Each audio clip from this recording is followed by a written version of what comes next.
Oh, he'll be there before too long. I'm just you know, trying to help dogs speed sometimes things they're like, along.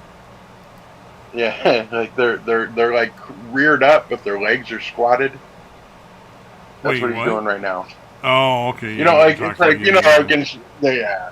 So they're like they're horizontal or whatever, or vertical. Sorry, yeah. but their legs are not extended, Yeah, so they're yeah, like yeah, squatting.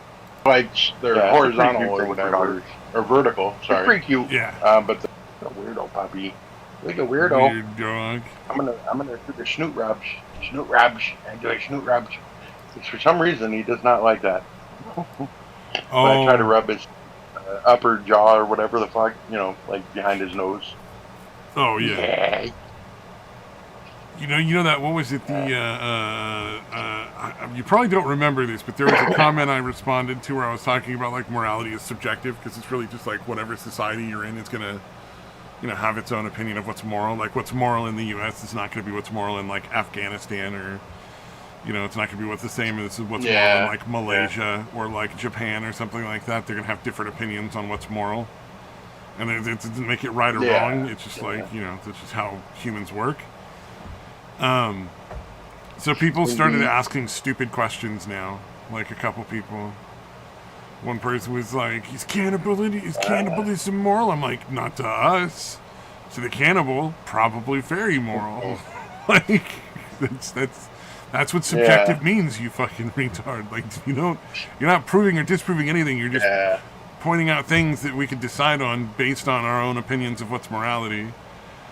And my favorite is always when they're like, "How could they know it's wrong without God?" And I'm like, "You're an idiot. Like, that's the dumbest shit I've ever heard in my life, because it's just like, even Christianity is not like, it's so fucking.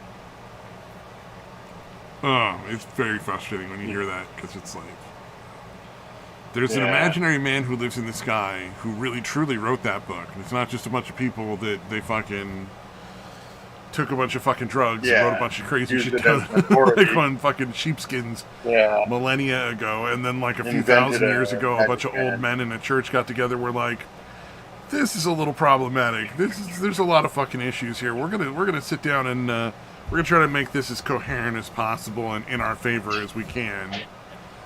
That then, like, edited it again, and then it's also been edited again, and every time it gets translated, and it's just like all these different things. Like, for instance, did you know there's a word that is not in the King James Bible? Oh, yeah? There's a word specifically left out that is used in a few occasions, and they specifically leave it out, and they don't use it in any of the Bible. And that word would be tyrant. Oh, okay. Oh, really? He didn't want to give people ideas. That King James. He was like, no, we don't want them to understand what that word is and means. That might be trouble for me down the road. So, like, if you're basing your morality on that shit, you might want to reconsider. You mean one guy being able to have the whole country? He didn't want anybody to think the word tyrant was a good word to use on any occasion. Yeah. So weird. Right. Yeah. Oh man, I just had to share that because it was just so dumb.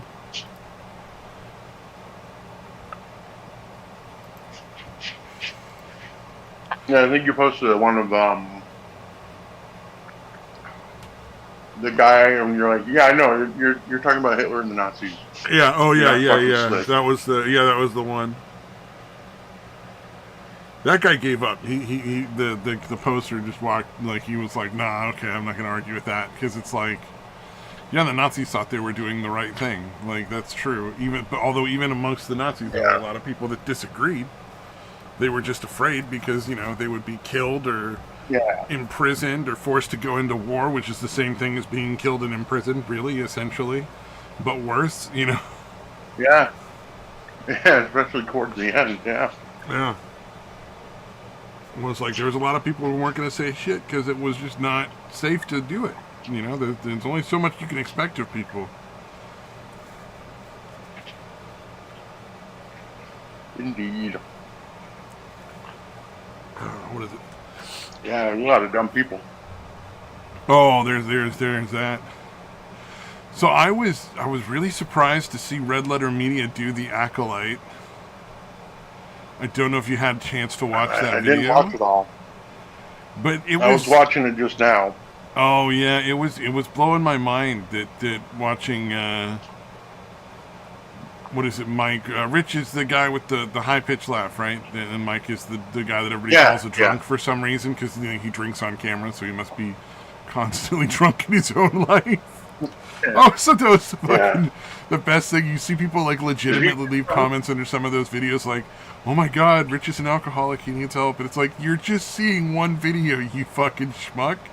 Maybe he doesn't even drink in his own day-to-day life like that. Like, I would assume that's for the video, not for, every day of the week.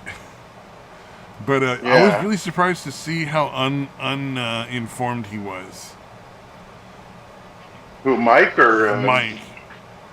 Yeah, he was really. He progressively more and more was like trying to carry the left-wing water there.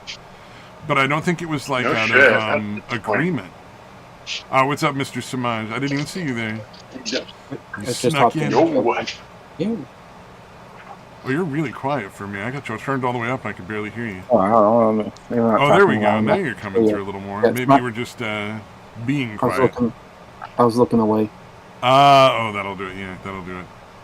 But yeah, he was talking about how Kennedy doesn't he can understand why people might think that Kennedy is against Star Wars fans and stuff like that and wants to ruin it for men and white men specifically. And I'm like, oh, and that's why I'm saying I don't think he's informed because I'm like, people think that because she said it verbatim, like that she's clearly stated that before multiple times in the past.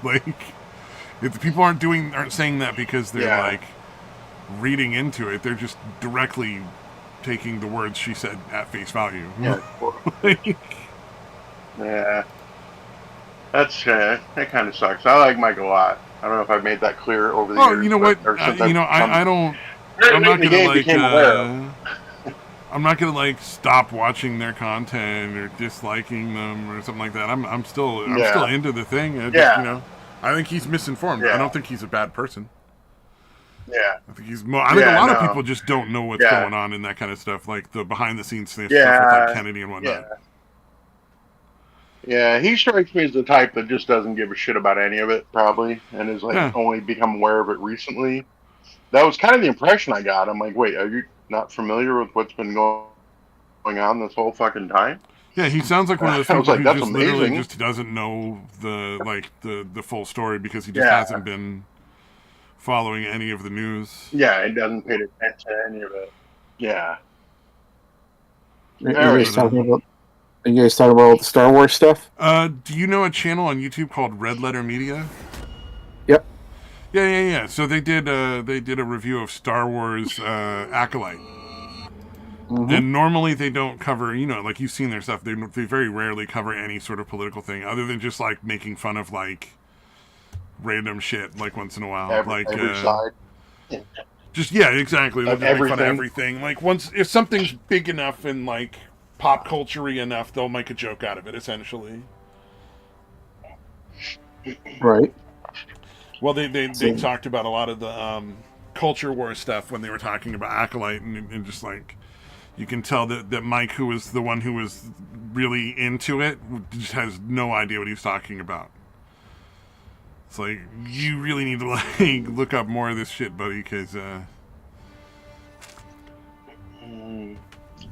it's interesting. Yeah. It's not as cut and dry. It started out okay. We were just talking about. Yeah. Well, I had heard people. I meant to watch it last night because I heard other channels mentioning Red Letter Media covering it. Oh, yeah. But I didn't really get a solid read on what the fuck it was because I didn't really care, honestly, all that much. But I still wanted to watch it. All I heard out of whatever they were saying was, "Oh shit, a new Red Letter Media video." You know what I mean? So I wasn't really paying a whole lot of attention to it. I'm like, I gotta watch that. Yeah. So whatever. Like I said, for the most part, they're not. They've kind of stayed out of most of it. Although, again, they're making fun of the COVID shit back in the day was pretty fucking funny. Oh yeah. So yeah, for the most part, they just kind of make fun of it. Whatever they want to. I have Whatever they no can make beef with funny. anything that they said or any of that kind of shit. I don't really care. I mean, it's their opinion. Whatever they want Yeah, to say, it it's their channel. just I just seemed a thought it was little sad because it was like I uninformed. really think if you're gonna get into this kind of stuff, you got to do a lot more research. I think than to watch Yeah, some. yeah, It felt like he watched like yeah, one or two YouTube videos and was like, "Oh, I know everything now." mm, Well, this is why I always say, like, if you're gonna do like pop culture stuff, just don't get into politics. It doesn't do you any good. And Yep. like personal examples, like gaming. Every now and then we'll talk about politics and all that, and he notices that there's a stark, steep decline in his viewerships whenever politics get brought up, and there's a similar trait in other kind of stuff. People don't want your political opinions, unless of course you make a political opinion channel. You don't do that kind of stuff. Don't get into it. Yeah. Oh yeah. Stay in your wheelhouse. That as far as people are concerned, stay in your wheelhouse. And it also shows from like when actors get political, everyone hates it. No one's happy with it. Nobody likes it. It's Well, best just to stay out. there's an old saying which I think now more than ever really applies, and I think a lot of people have kind of ignored it for a very long time, which is the best way to lose half your audience is to talk about politics. Yeah, And I think I agree. it used to be, well, for a while it was actually fine. Like people could be adults and like hear things they don't agree with and not like get pissed off. But now it's like you just can't talk about it at all. It's just not a good plan if you don't want to lose your audience.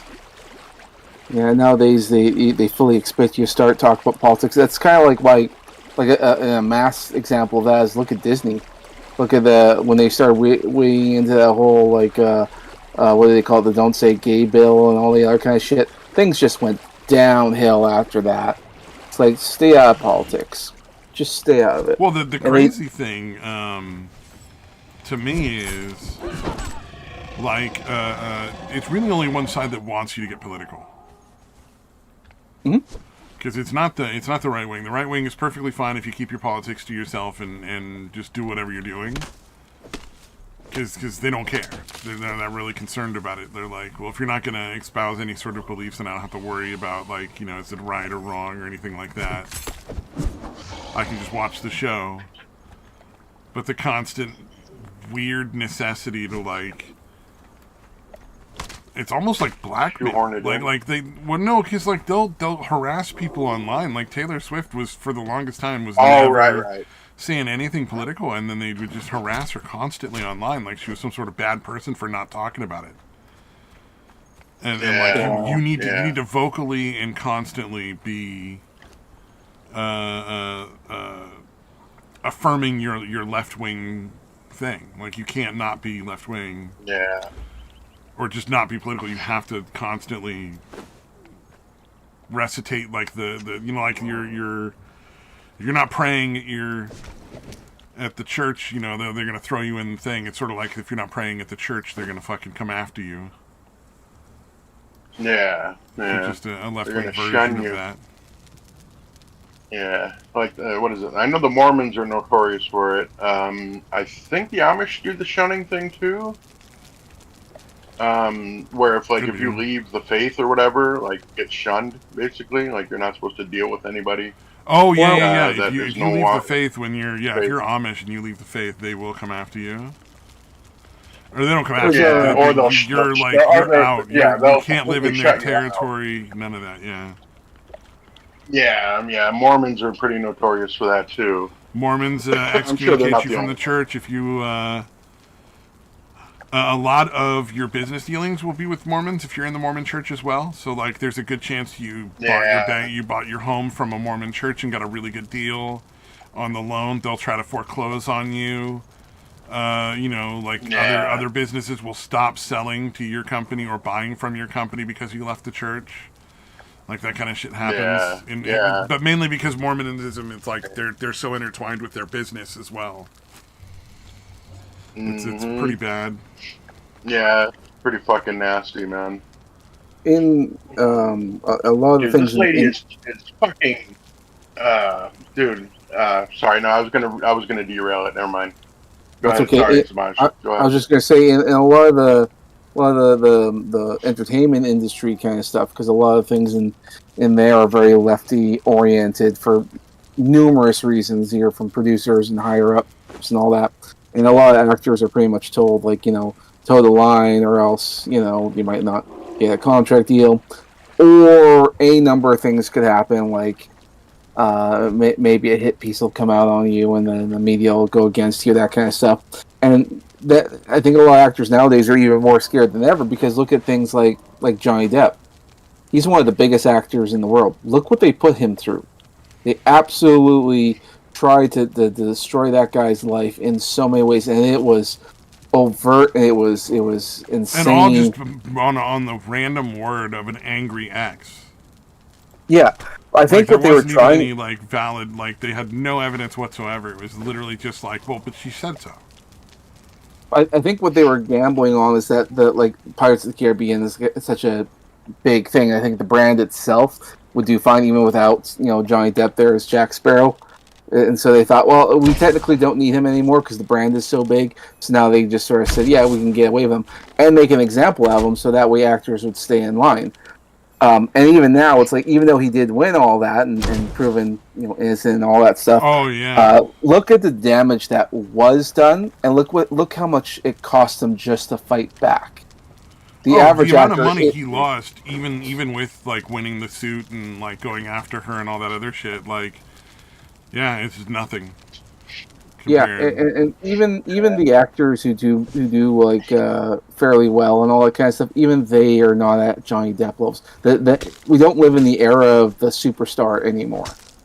I mean, like, what we have left are like things like maybe Tom Cruise and all that, and there really isn't that many of them left. So, I mean, that's not necessary. I don't know that we don't live in the era of the superstars so much as just, like, nobody with that sort of talent and ability is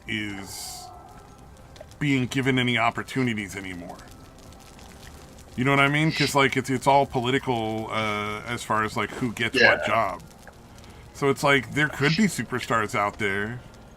We'll never know, because none of them will get the job because they're not qualified under whatever weird oppression Olympics that they're looking at. Because they're not getting Not the people right based color, on not the skill right anymore. orientation, not the gender. Yeah. Yeah. So you got to get a fucking bisexual bitch that was raised by rich parents, who was very oppressed, apparently, to play the acolyte. The main lead in the acolyte. Because she's had a hard time growing up in multi-million-dollar homes and going to fucking private school and high school It's very difficult and to shit. deal with. Yeah, that bitch tried to cut a diss track, dude. Did you see that? I saw a fucking reference to it. I did not watch the diss track, and I refuse. I don't want to melt my brain Yeah, quite that badly. Yeah, it's awful. Dude, she even shit talks the press, like saying that they're not. Something like, you forget it was your job to tell the truth. Like, bitch, they've been sweeping for you constantly, and you're going to fucking bitch at them like they didn't do it hard enough. You know what I mean? Like, they're fucking have been propping this fucking cunt up, and she dares to fucking like shit talk them, dude. Like, anybody in the media, except, I don't know, maybe not, like, I don't know, the Daily Wire or somebody, but yeah, everyone else has been, talking how fucking fantastic she is. There was a thing on, I think it was on Nerdrotic's channel, where they did a thing of her, her expressing different emotions, and it's essentially just the same face in every picture. So she basically can't emote for fucking anything. She's fucking horrible. Yeah, I've never watched any of that stuff from what I understand. Yeah, apparently she is just awful, as like just an awful actress. It's like, I would be an awful actress, or not actress, but an awful actor. I can't imagine that I would do very well. I'm just not very, like, I can't imagine being... Well, you didn't choose that profession either, so... True. I was gonna... and now your parents had to throw an extra L into your fucking name. Not Amanda, it's Amandala, or whatever the fuck, Amandala. Fucking obnoxious shit. So sorry, it was a minor point. No, that's me. okay. I'm gonna go down in the weeds here real quick and just bring something to your guys' attention.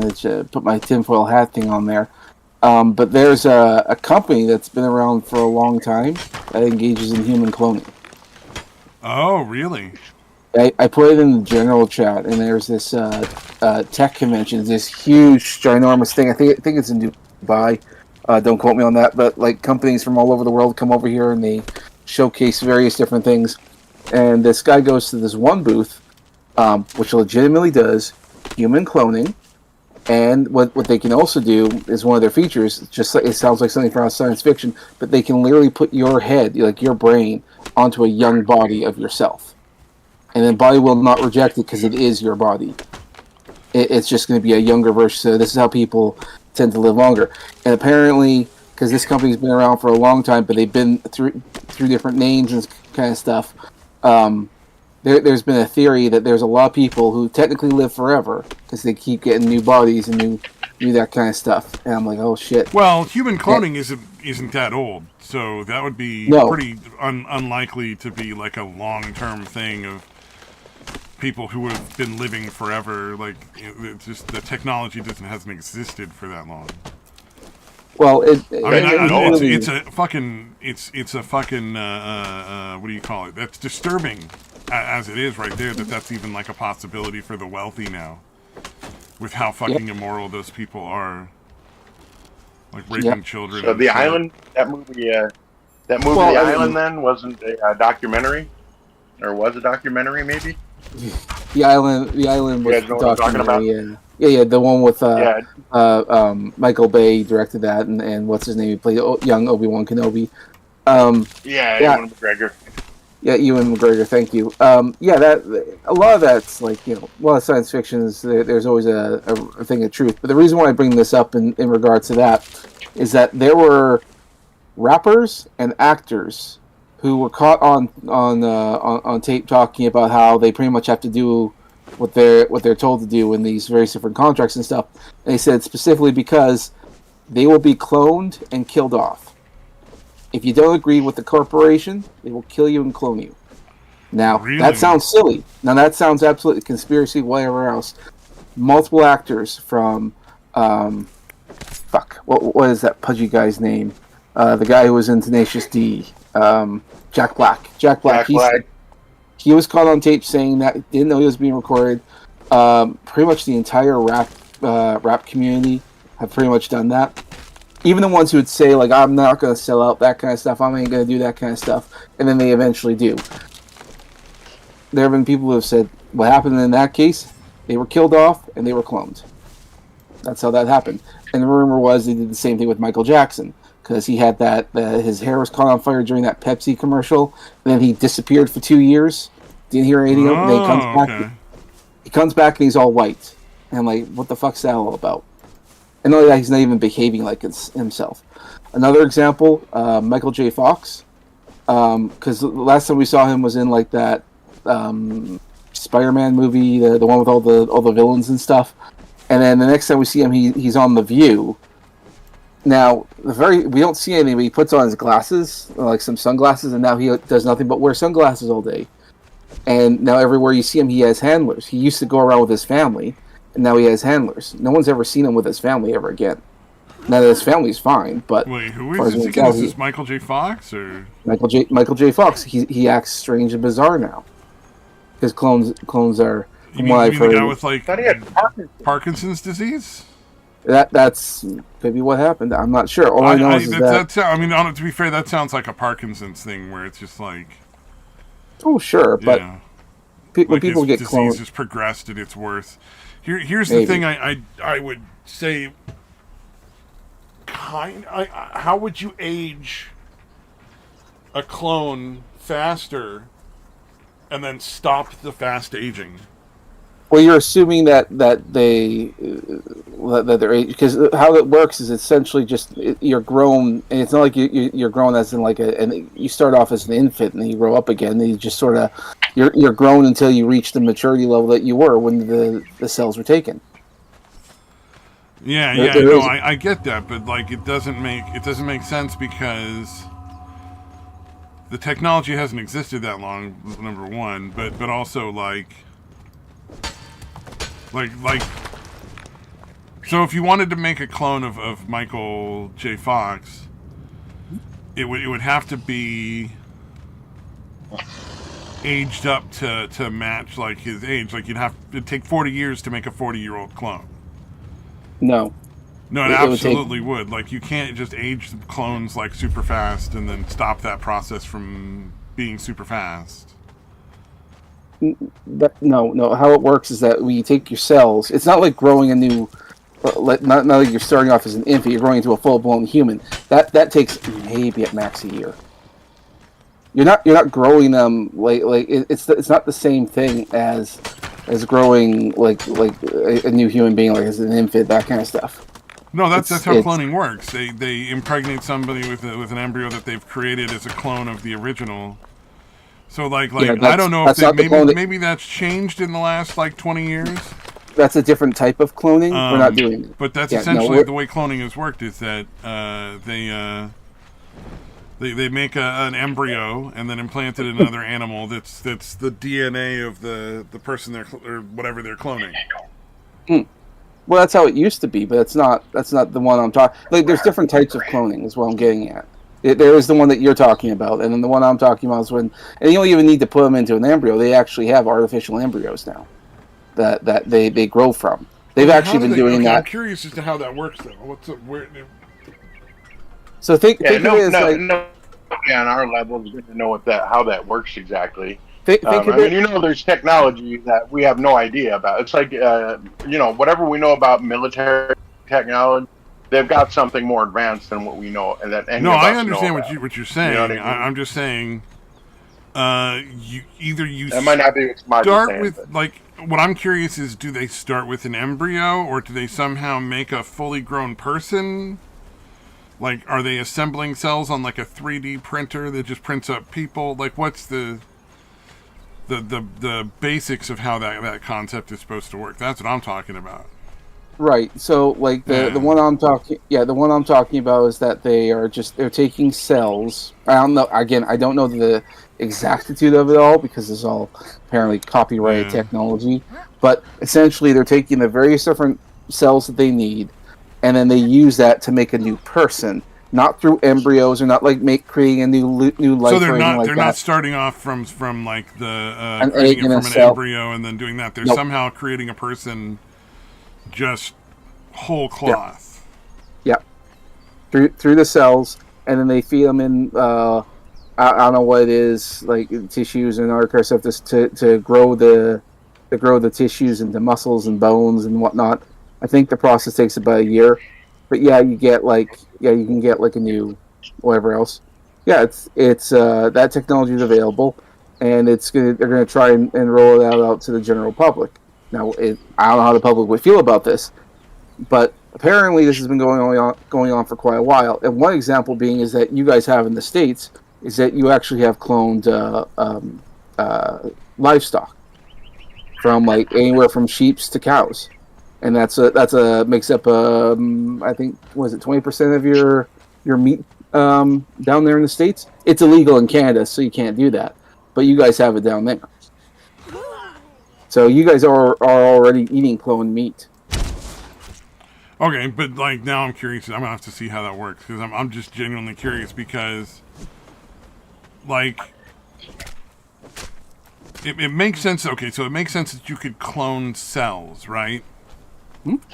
Like you're like, okay, I'm gonna clone a cell and it's gonna be relatively simple. But being able to cause those cells to do an entire put themselves together into no, I'm not even talking about a human being. I'm just like just to make like a liver would be incredibly difficult to make the cells like organize themselves into a liver. You know what I mean? So making like a whole person or an animal seems like it would be incredibly complicated. Yeah. Well, again, I don't know how it's done. I'm not expecting an answer from you. I'm just curious now because like I want to know.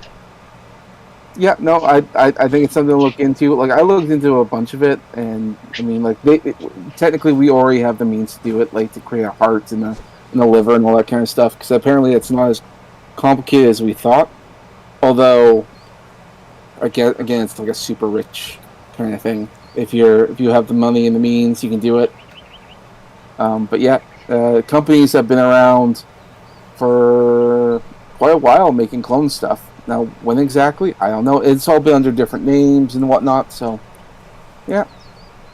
That'd be pretty cool if there was a way you could actually, like, you know, if you actually earned enough money to, like, extend your life. Yeah, and apparently, like, if you are wealthy enough and you're famous enough and all that stuff, they come to you and they make you an offer. Say, yeah, how would you like to live forever? Gotta wonder though, like, what's the price? Is it just a cost of money?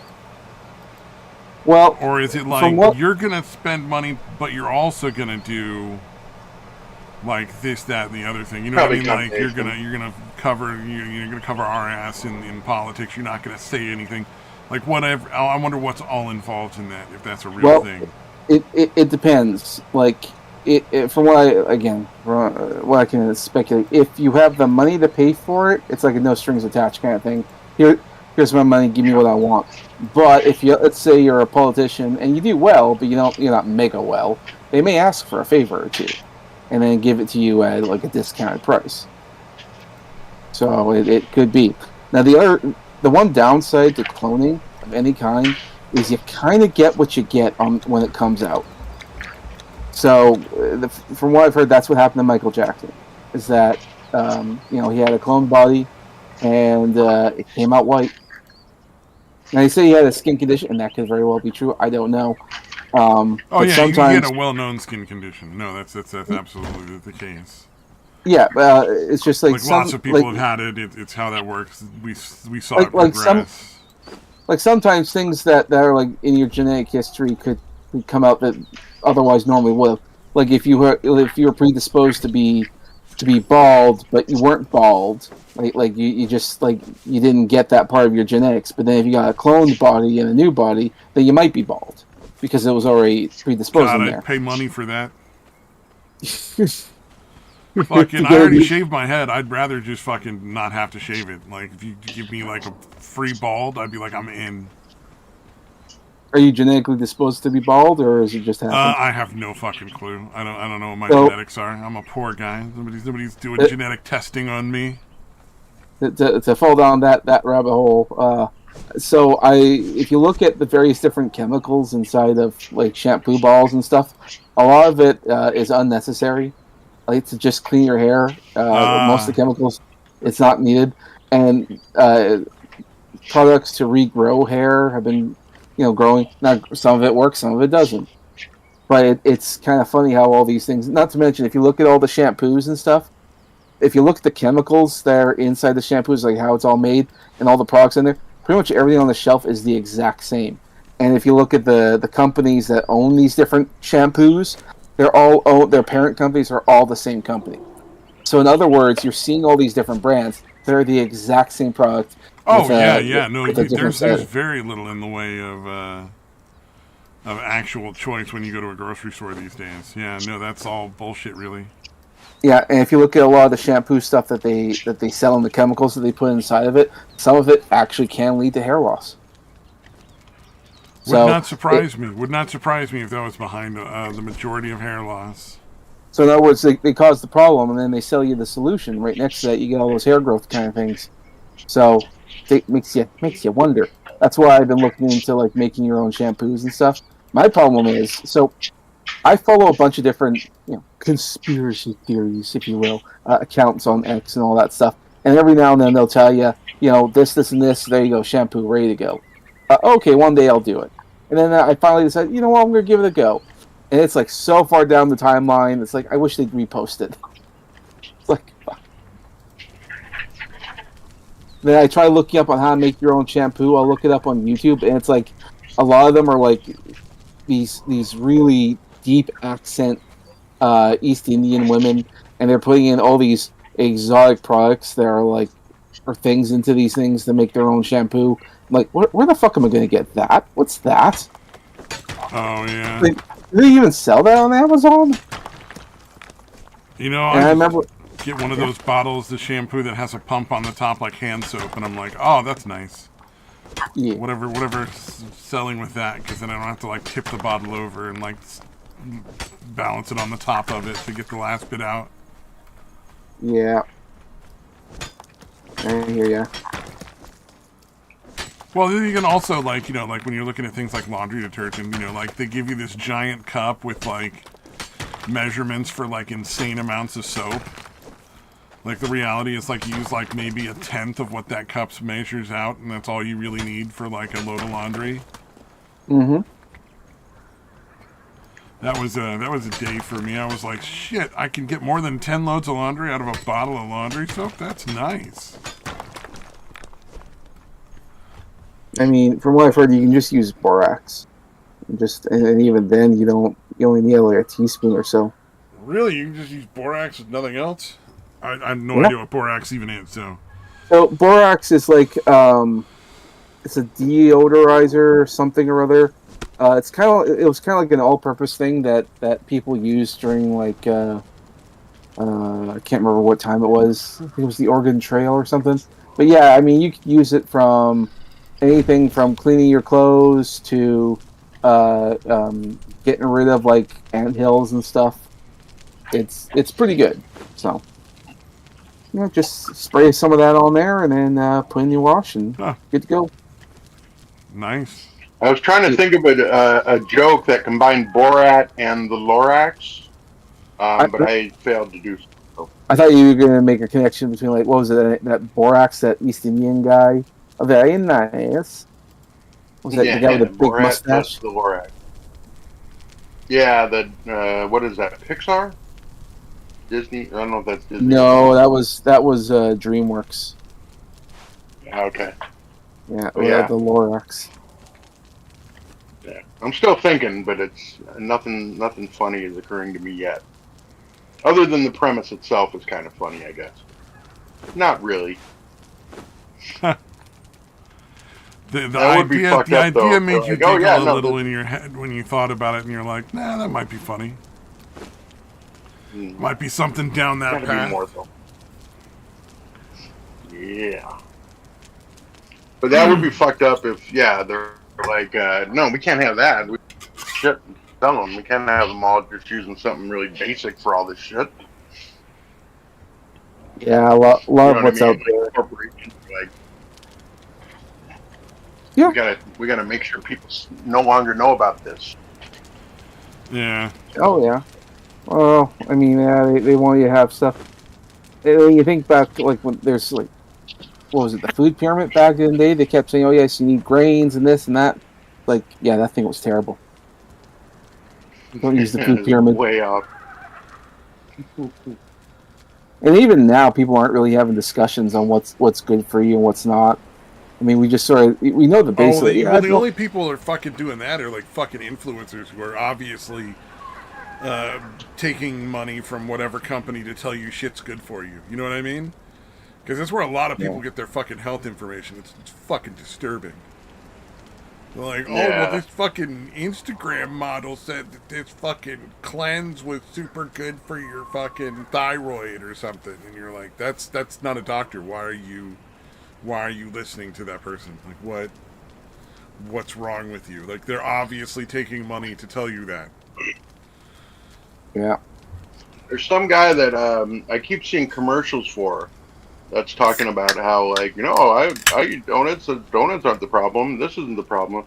I never watch them long enough to figure out what the actual solution is, and they probably don't, I suppose. Oh, there's always some weird secret that nobody could have possibly figured out, but it's really not, like, something that no one would have ever tried before. Yeah. Like I said, I've never stuck around. I assume, he wouldn't be giving the answer in the ad. It's bad enough that I get the same shit from doctors now. Like, one of the things I was talking with a doctor, and I was like, well, I mean, because they're always going to bring up weight loss because I'm a fat dude. So I'm like, yeah, well, what matters is calories in, calories out. Like, how many calories you're taking in and how many calories you're using ultimately is the only thing that matters when you're losing weight. Like, it's health-wise, you definitely want to have a lot more control over where your calories are coming from. Like, you want it to come from, like, leafy greens and high-protein fatty meats that are good, healthy meats, and like, you know, fruits and vegetables and all that kind of shit. But like literally, if you were eating just nothing but sugar, you know, like if you ate, you know, 1,000 calories of sugar every day and use 2,000 calories, you're going to lose 1,000 calories worth of fat on a regular basis every day because your body's going to burn those calories. I was down to 279 when I went to the doctor, and I eat mostly like milk duds and like drink milk. Like that's half my diet. Good Lord, that's a Somehow lot. I got that. Milk duds, nothing but milk duds and milk. My God. But not bad. But I don't eat well, is my point. Yeah. I get what you're saying. You're not the healthiest of customers when it comes to diet. I'm of the opinion I'm of the opinion that counting calories is a waste of time, and it'll do more harm than good. Partially because when you're trying to count the calories, you'll try to justify things like a slice of bread. Like one slice of bread. Why would you try to slice? Why would counting calories dictate what food you eat? Well, because if you look at things like, okay, like if you're on a keto diet, you still should count calories. You're just counting the calories of the steak and the vegetables that you eat, and not. There's no reason why you would suddenly just be like, well, I'm counting calories and doing keto, so I decided bread was on the menu. Now, if you want to, doesn't make any fucking sense.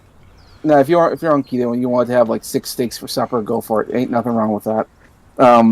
It's just a matter of what you're eating. I mean, I've met fat vegetarians because they just eat way too much calories. You know, like it doesn't matter. It's calories is important. It's not like the only thing that matters. And what the majority of people aren't going to physically be able to eat enough food to like really overbalance like a really good healthy diet if you're working out and exercising a lot. Right. I mean, what I'm of the opinion is what I'm saying is that your body will know when you've had. Okay. I mean, you can't just eat yourself into oblivion, but also like you'll know when you're full, all that kind of thing. So that's why I'm not overly concerned about the amount. It's more concerned about what you're eating. But also, when people try to count calories, they try to have things that they probably shouldn't have, like carbs, bread, and stuff. Don't have that. That shit turns into sugar into your thing, and you'll just gain more weight. But people who love their carbs will say, well, if I'm going to count calories, how much is it to have, let's say, a sandwich? A sandwich isn't that bad. It's just 2 slices of bread. Well, turns out that's actually quite a lot. So then you think, well, what if I just have 1 slice and have toast? That's still a fair bit. And so if you have that, and let's say you have your 1 slice of bread, and then you'll think, okay, well, I'll see I'll work with whatever I have left. And what you have left isn't much to get through the rest of the day. So for 1 slice of bread, you don't have much else to work with for the rest of the day, and you're gonna fucking put yourself into starvation, and you're gonna keep the weight on when you do that. So that's why it's what you eat, not the amount. So that's why don't bother counting calories. I mean, science says it's absolutely not true. So, I mean, like, it really is how many calories you eat versus how many you burn a day.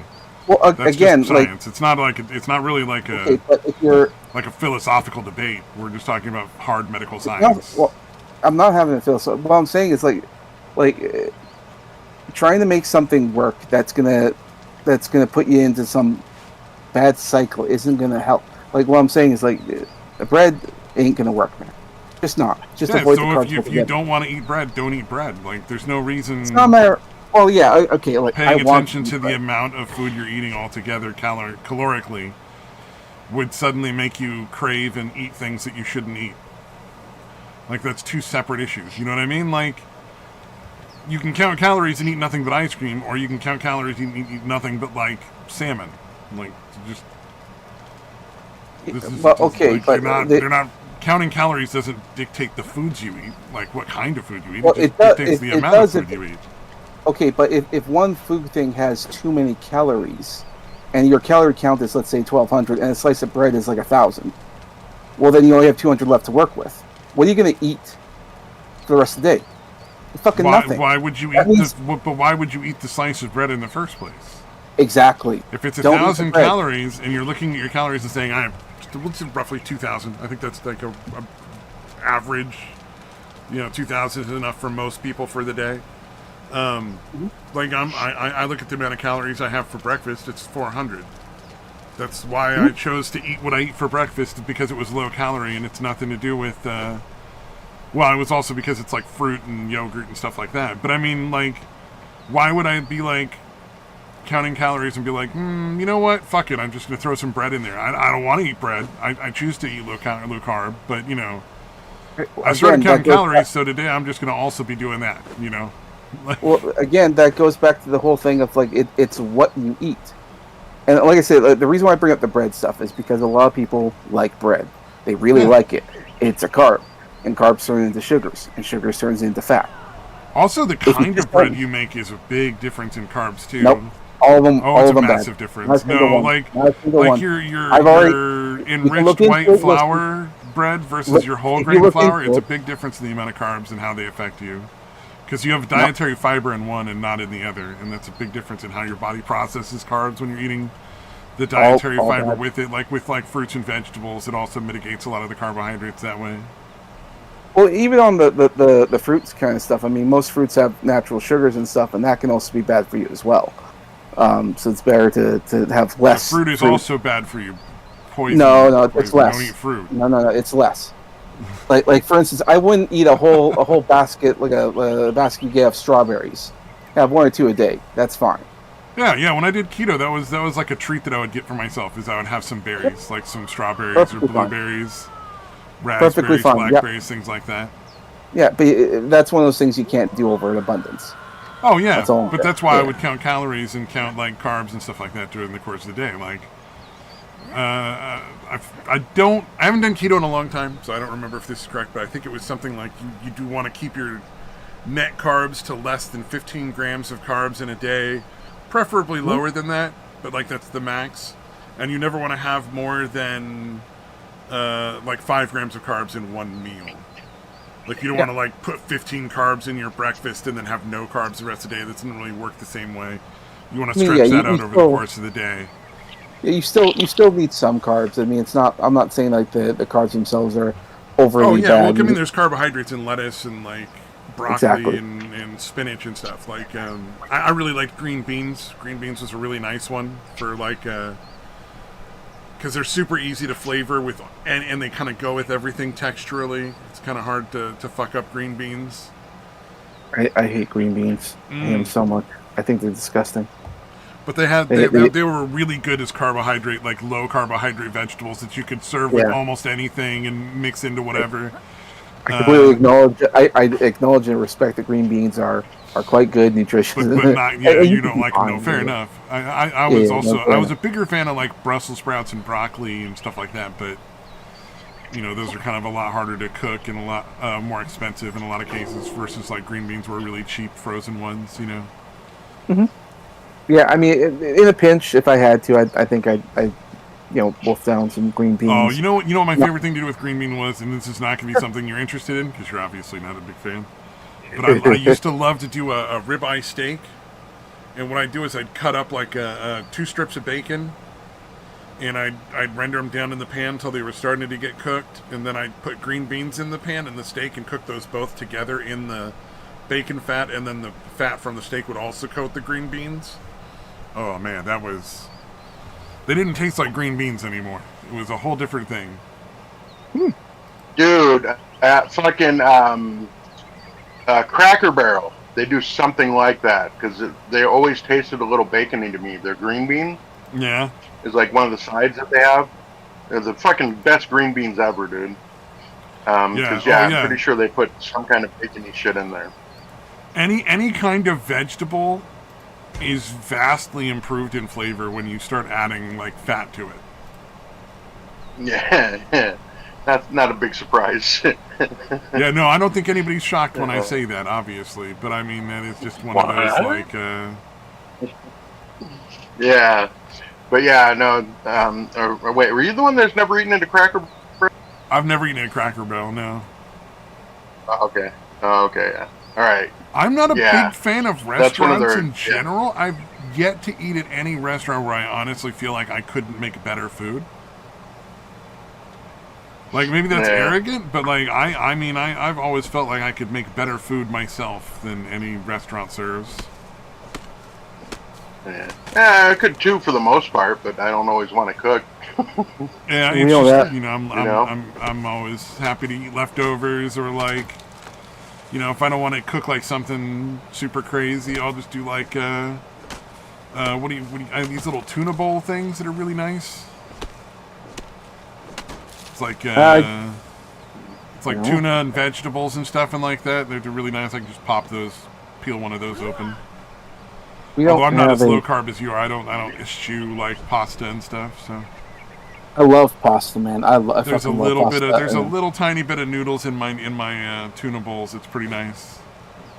Oh man, just because I'm on a diet doesn't mean I don't love something, man. I fucking love pasta. No, yeah, but you eschew it. Like you don't eat it right now, so obviously they wouldn't be like a good choice for that, whatever that doesn't mean I don't want it. Doesn't mean I don't want it. Oh, they're so good. Yeah, I don't dream about eating it every night. Oh man, sometimes I do. Sometimes I do. I'm being bombarded right now by pizza ads. I'm like, I see pizza everywhere. Vile. I know. Pizza ads while you're trying to go low carb. There's a pizza place right close to me. Fuck, I just want to go inside there and get me a fucking pizza. Oh, I am so fucking. I don't want pizza for a while. Like, I like pizza. Don't get me wrong; it's very good, very enjoyable meal.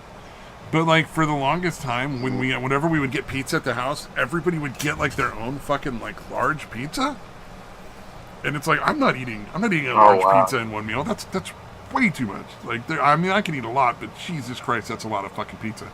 So you'd have like 4 or 5 meals of pizza worth like out of pizza like every time we have pizza, and it's like I just don't fucking want it anymore.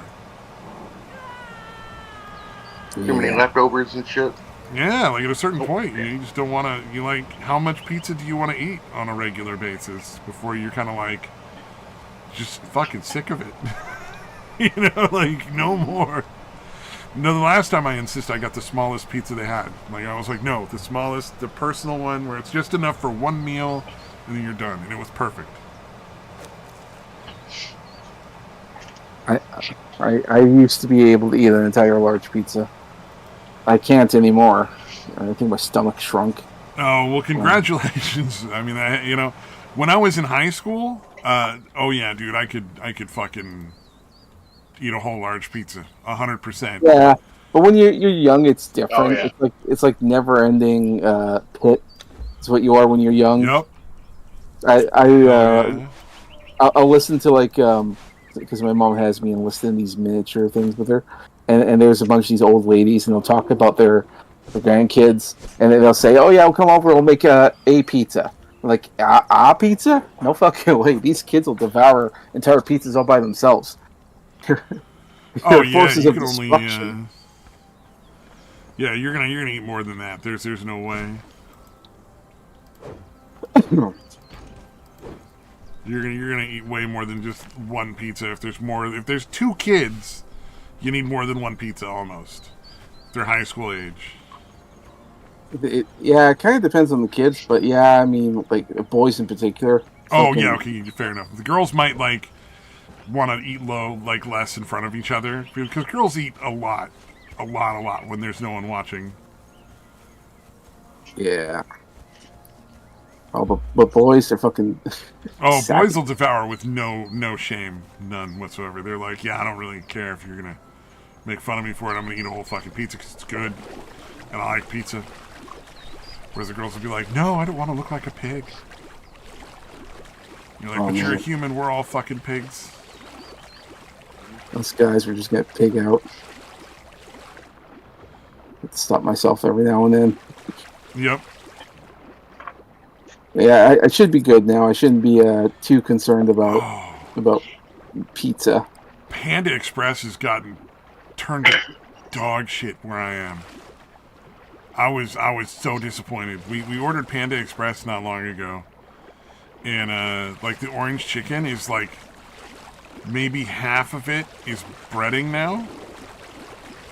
Like, it used to be a bunch of chunks of chicken with, like, breading on it and then, like, an orange chicken sauce all, like, drizzled over it and they mix it all together. Mm-hmm. Like, half of the orange chicken was just empty breading. Yeah, I believe it.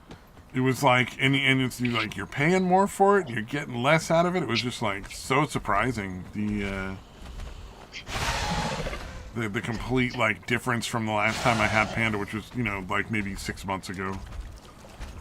I can't say I'm surprised. I've always wondered what a real crab cake tastes like, because I assume the original crab cakes and any decent ones, you can actually taste the crab in them.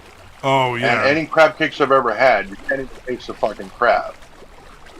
Yeah, no, you got to make your own crab cakes if you want good crab, cake. and you got to buy like real crab meat. Yeah, no, it's nice because I live relatively close to the ocean. Like I'm like a half an hour from the beach, or 45 minutes, depending on whether you drive the speed limit. Right. or traffic. So seafood is not too crazy expensive here. It's still pretty expensive because you're in California, but it's relatively less just because like you can get some fresh stuff pretty nice here. Yeah, for some reason I somehow made it like well into adulthood before I ate real crab. Like I think it was let's see, I'm trying to think. I had something like a Red Lobster with the X, so like at least 30. That's not the worst kind of crab. That's okay crab. It's not like the best crab out there, but Red Lobster's okay. Yeah. Their crab's alright. Yeah, no, I was like, oh wow. Well, what really bugged me about it, I'm like, why are they calling this imitation crab? This tastes nothing like. You know what I mean? Like it's nowhere near. Yeah. Imitation crab versus like real crab. Oh yeah, no, there's a massive difference there. No, they're not the same. Yeah, like I said, imitation crab's okay, but they should not be calling it that. Like it's just not good. Yeah, do you remember seeing the pink slime that was in McDonald's things? Oh yeah, where they grind up all the chicken and then put it in chicken nuggets. Yeah, like I've known that was how they made those for a long time, like way before that came out. It's not just that; they also do the same thing with their burgers and stuff. Imitation crab meat is exactly the same thing. It's actually mystery meat. It's not actually crab. It's not seafood. It's something else entirely. No, it's like fish. Yeah, it's like a weird mix of different kinds of fish that like is supposed to like they add flavoring to it or something, some sort of chemical flavoring to make it like a little more crab flavored. They're trying for, but yeah, it's just like fish sticks. Fish. It's not real. Yeah, it's pretty gross. It's not actual. It's not even actual food. But yeah, it always bugged me. Or well, I guess it always. But as soon as I actually had real crab, I'm like, this is fantastic. Like, the funny thing is California rolls. Don't know if you're a sushi guy, but California rolls taste weird when the first time you get them if it's real crab instead of imitation crab meat. Because so many places put imitation crab meat in California rolls. It's just a standard. I used to like California rolls. Yeah. Yep. And then you try real crab and you're like, oh, that's so different. Unless you go to like a good sushi place. Like you go to a good sushi place, it's real crab and it's really good. But this is more of a reason for me to want to go and visit Japan, because in Japan, all that kind of stuff, the pink slime, all that kind of thing, that's illegal. You can't do that in their stuff. Oh, so at their McDonald's, it's actual meat. You can taste the difference. Oh yeah, and that's what everyone says. I'm like, fuck, I gotta try this out. And I was excited because I know like California is getting like that Nintendo Land, and they're gonna have all the restaurants and stuff in there. Like I really want to check it out because I saw the Nintendo one. They have all these cafes and restaurants, and the food looks so fucking good. Like I kind of want to try that out, but in California, you guys still have all the imitation kind of stuff, and I'm like, oh fuck, is that going to be? It's not going to be a problem. Will that be the type of food I can expect? Yeah, I am not a fan of what's going on with food right now. No. Especially like the price hikes that are going on. Oh yeah. Because like over the last 3 or 4 years, like food has doubled in cost, and it's just insane. And then you got this whole shrinkflation going on. So it's like you're getting less food for the same price. Oh, you're not even getting less food for the same price. You're getting less food for twice the price, man. That's what's crazy about it. No. Yeah, I've been noticing that because we like to get bacon up here, and I've noticed like you'll get the package, As soon as you open it up, and there's a little flap there. Once you move the flap, you'll see that there's like no bacon there. It's like everything's at the top. Like that's fucking insane. And I know Walmart's been caught on this because you'll buy like bacon from Walmart and it'll say it's weight, and if you put it on a scale, you see it's clearly not that weight. Oh, that's a big lawsuit that's going on right now, actually. Yeah, well, I could see that. There's a bunch of people suing Walmart because Walmart's basically just been stealing from their customers. Yeah, that's absolutely illegal. What they've been doing. You can't put like 3 pounds on a 2-pound bag of chicken and then charge people for 3 pounds of chicken. No, they're in a lot of fucking trouble. They're gonna get fucking raked over the coals because it's just way too big of a public thing to be able to pay off the people they would normally pay off to make it go away. Like they're gonna get really fucked. Good. Yeah, because that annoys me. I hope.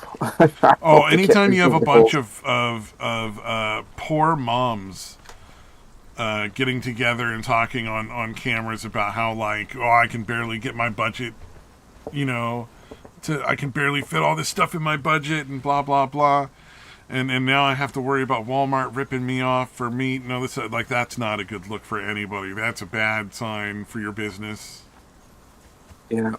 Well, also, like, do you remember the one about the self-checkouts and the shit going on with that right now? Oh, yeah. Everybody's complaining about, like, people stealing from the self-checkouts, or are they talking about, like, something else? Well, what they're doing, because they're losing so much money from self-checkouts because people are just stealing. So now what they're going to do is that if you want to use the self-checkout, you have to pay $90 a year to have the privilege to use a self-checkout. That's going to make up their lost revenue. Why would I pay them $90 to do something that saves them money? Yeah, well, it doesn't save them money because... Well, that was their whole basis for putting that out in the first place, was it saves them money and they can pass the savings on to us, and all we got to do is scan our own stuff. And you've seen those dumb fucks behind the register. It's easy. Monkeys could do that. And now they want me to pay for the fucking privilege? No, fuck you. You were supposed to save money on that. Now you want more money from me? Kiss my ass. And you're essentially doing their job for them. So, like, I'm paying you to do your job. Like, are you insane? Just, And part of the reason for that is because in order to put in these self-checkouts, they had to, like, get rid of a bunch of registers. Now they have to bring them all back so they can hire people back to do it all over again. Yeah. It's like, how are you going to do that? And so I guess that's how they're justifying it. So because it turns out people are just scumbags. Because it's just, the reality is there's a lot of fucking people that are happy to take things for free if they can take it for free. Well, and that's now that we're talking about that might make a little more sense. So we're like 3 years out of the pandemic. I still see people in Walmart wearing masks. I'm like, why? We're 3 years out. Last time I checked, there's 0 cases. What the hell are you doing? And then I guess maybe what they're doing is like they keep it on so you can't see their face when they're gonna fucking steal. Oh, if they're just gonna actually like shoplift? Okay, because I was gonna say if they're doing the self-checkout, odds are they're paying with a credit card, and so. Well, if they're doing if they're like putting stuff in their pockets in the aisles, that's different. Yeah, and that could be what they do. And if they're wearing the mask, because they don't just have cameras at self-checkout, they have cameras everywhere else in the store. Of course, there's also just people are stupid. Like, some people are just dumb. Like, there's still people that like, genuinely are afraid of COVID. Like, and that could be like if I see people on the bus or something, it's like then I'll be like, okay, what's up with you? What's going on here? Why are you doing that? But I don't bother talking to them because I'm like, you know, there's no reason to have a conversation with these people. You know, they cannot be reasoned with.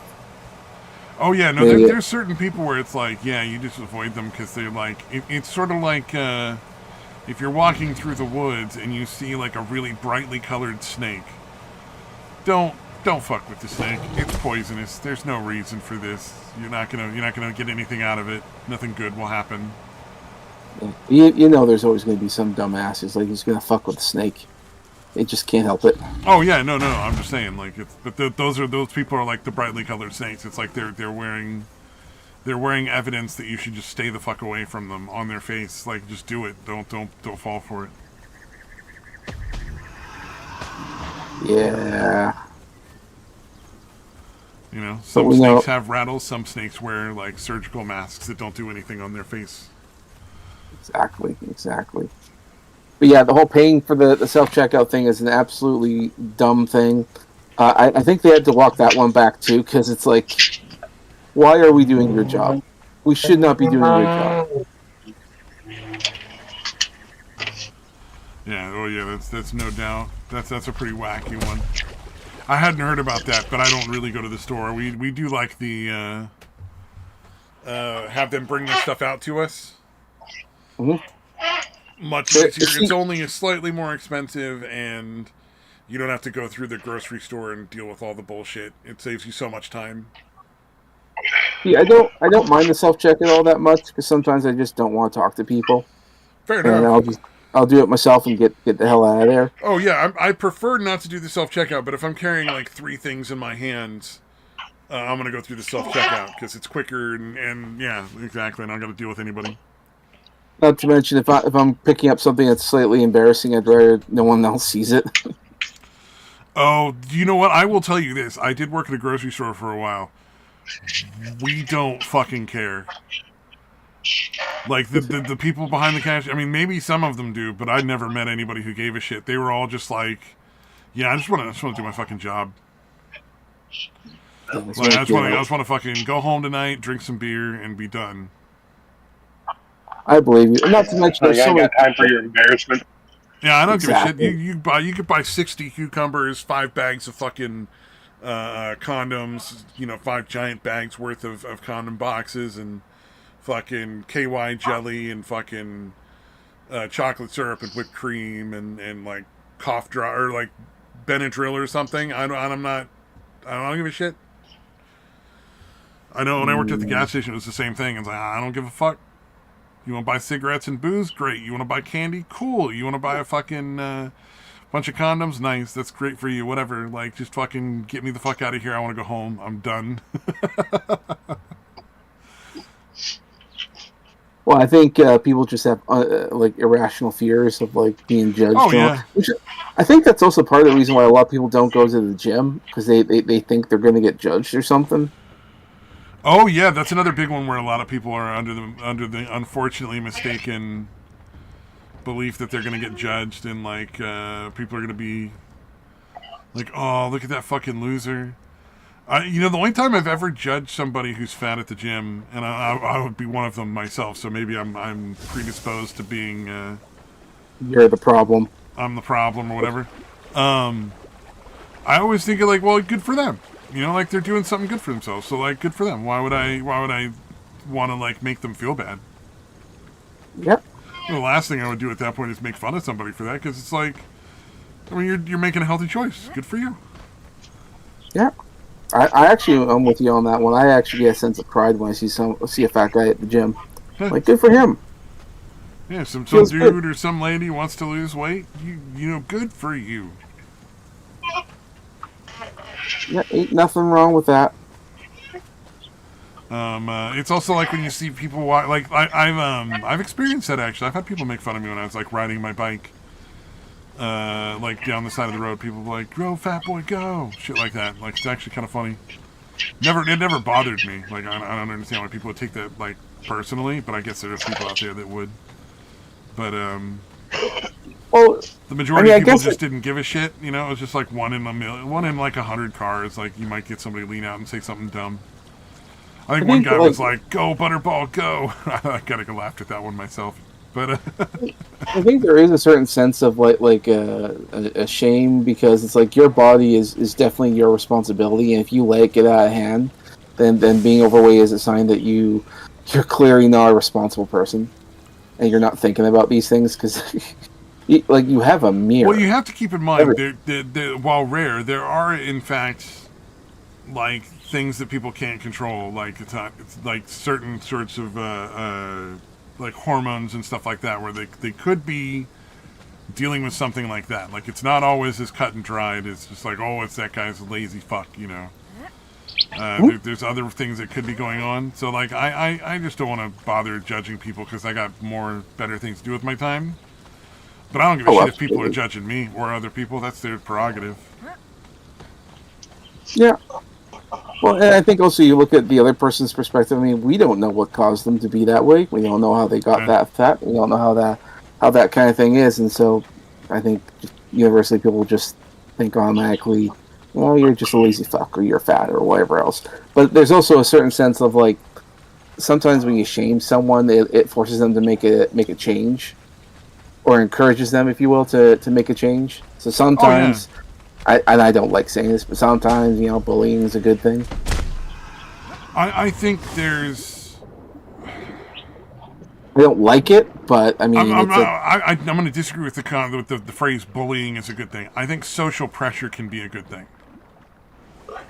Well, there's no reason to be like literally like bullying somebody, but there's no reason for there not to be social pressure for people to be like disapproving and stuff like that, where they're like, well, you're kind of going to cost all of us more money because you're going to, it's going to cost more for your health and stuff like that, the doctors or whatever. But like, I don't know about bullying. I don't think that necessarily has any real positive effect. It might be the word you might not like, but bullying is a form of social pressure. Yeah, but social pressure doesn't necessarily mean bullying, and that's why I'm using it as opposed to. I'm saying you don't have to be mean about it. But it's a good thing for society to put pressure on people to improve themselves and to be the best version of themselves that they can be. Right, I think it's a distinction without a difference. They both reach the same goal. Although one you could argue big difference. One is mean and one is not. Like one is that's what I'm saying. Yeah, but like, you don't need to be mean spirited about it. You just but it's not a bad thing that people should feel like maybe I should be trying harder. Well, sure, but I mean, at that point, you're arguing like the different degrees of bullying. Like, is passive aggressiveness bullying, or is that just social pressure, or is it like, especially if you're bullying like to achieve something? Like sometimes, like your friends will bully you into something, but it could be like encouraging you to actually push yourself and do something else. I mean, bullying is one of those things that we have a hard time describing as actually bad, or actually because the other thing is like what guys do to one another. It's definitely bullying. Like when I'm hanging out with the guys, we're assholes to each other, absolute assholes. And I know we do so to try and push ourselves to be better than what we are. It's a very easy distinction to make between bullying and something else. Bullying is mean-spirited. The other things are not. Well, like sure, you and your guy friends, guy friends are definitely we say the worst things to each other all the time. Like, this is normal. Yeah, but that's not bullying because it's not meant to be. It's not done out of being mean. You're not trying to make somebody feel bad. Well, absolutely, but then again, you hear it like sometimes we don't really interpret it that way. Sometimes we don't understand it that way, and sometimes somebody else might not get it. But if you're talking with your friend, they understand. You and your friend understand. And that's what makes it not bullying. Yeah, but at that point, it's a matter of interpretation, and sometimes to an outside observer, they might see it as bullying. What I do with my guy friends. Well, yeah, I mean they might be mistaken. That doesn't make it bullying. That's what I'm saying. Yeah, but just because somebody else might not understand it, doesn't necessarily make it something else. They just don't understand. Exactly. Yeah, well, there again, like that's why I'm saying that it's kind of difficult to distinguish it. We think that we do, but like I say, from all outside, I know when I see it. I couldn't give you a specific definition, but I absolutely know it when I see it. I know, but if you, and I think most people probably understand like that. I would think. You would think that, you would think that, but nowadays we don't. Nowadays we don't. Like the way guys behave to guys, we can acknowledge can sometimes come off as in a bullying way, and we know that it's not abusive because we're guys. To an outside observer, that's bullying. And there again, like. And if let's say like if your friends are being assholes to you in a particular way about your weight because they want you to lose weight, is that bullying, or are they giving you encouragement? It's hard to say, but outside of your say, that's bullying. But your friends aren't doing it to be mean, so it's not bullying. That's really easy. Yeah, provided that we would know that, but to an outside observer, not so much. At that point, it's perspective. But the outside observer isn't the one who's making the definition. It's the people that are involved directly that matter. Right. But there again, I mean, like, that kind of pressure we used to call bullying is what I'm getting at. It's just something that we've for some reason twisted bullying to mean something else entirely, as in being like incredibly abusive when it was just normal.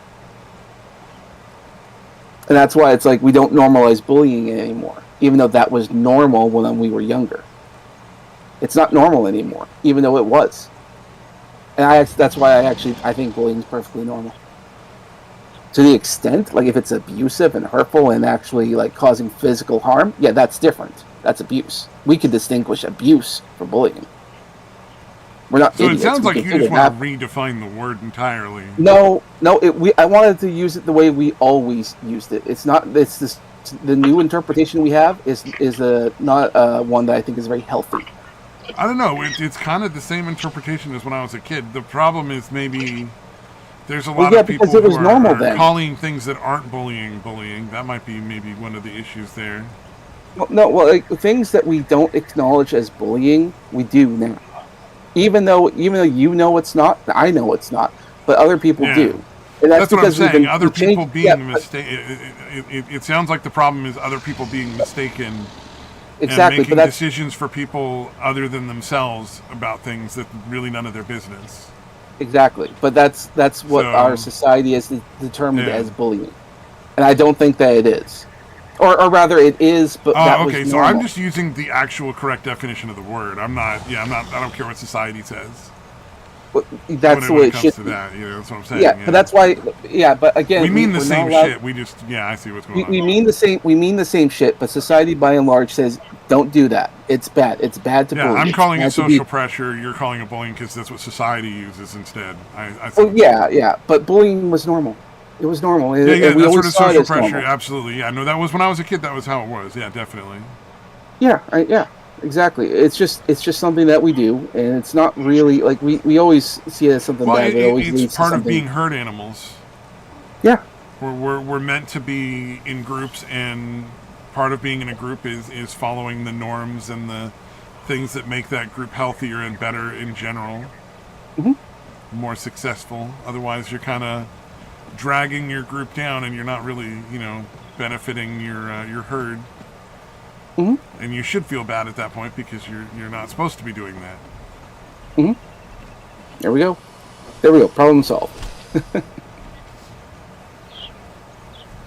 Yeah, no. Isn't that one of Crowder's things? Bring bullying back or something? Yeah, but the other people have been saying it long before he ever did. True. Yeah, fair enough. You guys followed any of the Dr. Disrespect stuff? The Doc what? The Dr. Disrespect? No, I haven't seen anything from him in a long time. What's going on with him now? Oh, dude, he fucking... You remember how he got let go from Twitch or whatever? Yeah, they banned him from Twitch for, no reason. Apparently the reason was communicating with sexually explicit... Oh, he was fucking with minors? Well, he was messaging. Well, yeah, but that's okay. Fucking with messing around with texting. Yeah, that's what I mean. I'm not literally the definition. I'm not meaning that in the literal sense. Just that he was messing around with fucking kids. I did not know that. That's fucking crazy. Yeah. Is there nobody who achieves fame who doesn't want to fuck children? Is that just literally a fucking requirement of being famous? I swear to Christ. Dude. Yeah, it's very odd. So disturbing. Yeah, the weird thing is, they don't have any specifics on it. What happened with Twitch? That's illegal either way. Why did they not have specifics, and why were the police never fucking involved? Why did they just cancel him? Why did you not report that to the FBI? Yeah. So basically, a former person that worked at Twitch was like, I got info. This guy's a real piece of work too, because he's like, I'll let you know what happened if my band's playing at this gig, and if it sells out, then I'll tell you guys. So he basically used that to fucking, force people into buying tickets for his fucking shitty band or whatever. Yeah, and then he came out and said that. And then Dr. Disrespect has come out with for explanations. He keeps editing the tweets he's sending out about it. But we still don't know any no. specifics. Yeah. So he's handling it very bad. Yeah, the smart way to handle that. Like, yeah, obviously, I'm glad he's fucking up because it's going to screw him over, and good. You know what I mean? But it always blows my mind because the smart thing in that case is always get a lawyer. Don't say anything anywhere. Do whatever the lawyer fucking tells you, or hire a firm to tell you what to say or whatever. Like, don't fucking go get on your fucking Twitter and just start saying dumb shit.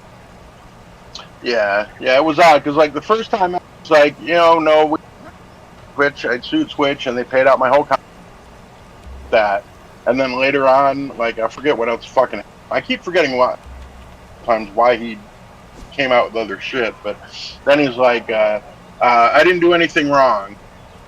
And then I didn't do anything trying to illegal. raise up a bunch of fucking 14-year-olds. Yeah. Again, there's no specifics really. So he's like, I didn't do anything. And then it became, I didn't do anything illegal. It was like, that's what I meant when I, Wait, yeah. So he's having it well.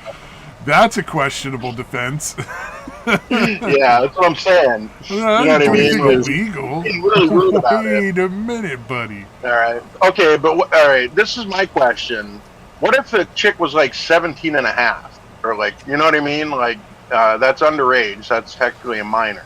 Well, how old is Dr. Disrespect? Like 17 and a half. How old is Dr. Disrespect? Yeah, no, it's gross. No, it's fucking gross either way. But well, no, because here's the thing. So, like, if Dr. Disrespect was like 20 years old, that would be less gross. If he's 40 years old, it's going to be more gross. You know what I mean? Yeah, I think he was in his mid-30s, dude. Yeah, so there's no excuse for going after anybody under the age of 18. Frankly, even going after somebody in the age of 18 when you're in your 30s is fucking weird. Yeah, it's still fucking gross. At least it's legal. But it's, yeah, I don't know. Because the more I think about it, actually, depending on exactly what the situation was, because he's like, yeah, no, they were saying that he was planning on meeting up with her and all shit, and I'm like, okay, we don't know that. Where is that coming from? Yeah. So, I feel like it is different. Like, I don't know if he deserves to lose his entire career because he said some weird shit. He made some stupid statements in electronic messaging with somebody. He didn't actually physically meet up with them. Never physically met up with them. Yeah. But were they sexually explicit statements? That's just the thing. I assume so, but we don't have enough like, specifics to know one way or the other. So probably, or either planning to meet up with, or sexually talking about sex with minors like that is, I believe, still a crime. I'm not. It's nowhere near the same as obviously actually having sex with a minor. Yeah. Well, he said he didn't do anything illegal, so I. But well, maybe he has talked to an attorney. Maybe he really hasn't. I don't know. Yeah, that's the thing that bugs me about not having specifics. Because, like, if they're like 14, 15, 16, or whatever, like, okay, that's fucking gross. Yeah, fuck him. After, like, 17, I feel like it's different, right? Obviously, from 14 to 17, there is a little bit of... It's gross either way, obviously, but, like, one's, like, illegal and one might not be, depending on what state you're talking about. Oh, yeah. So I really would like to know what the fucking actual specifics are. Well, there's a lot of places where the age of consent is like 16. Yeah, surprising number. Yeah. Yeah, shit, there's countries in Europe where it's fucking 14. I think Germany, I don't know if it still is, but for the longest time, apparently the age of consent in Germany was like 14. Wow. Yeah, there's a lot of European countries where it's a little low, yeah. Can't say I'm surprised.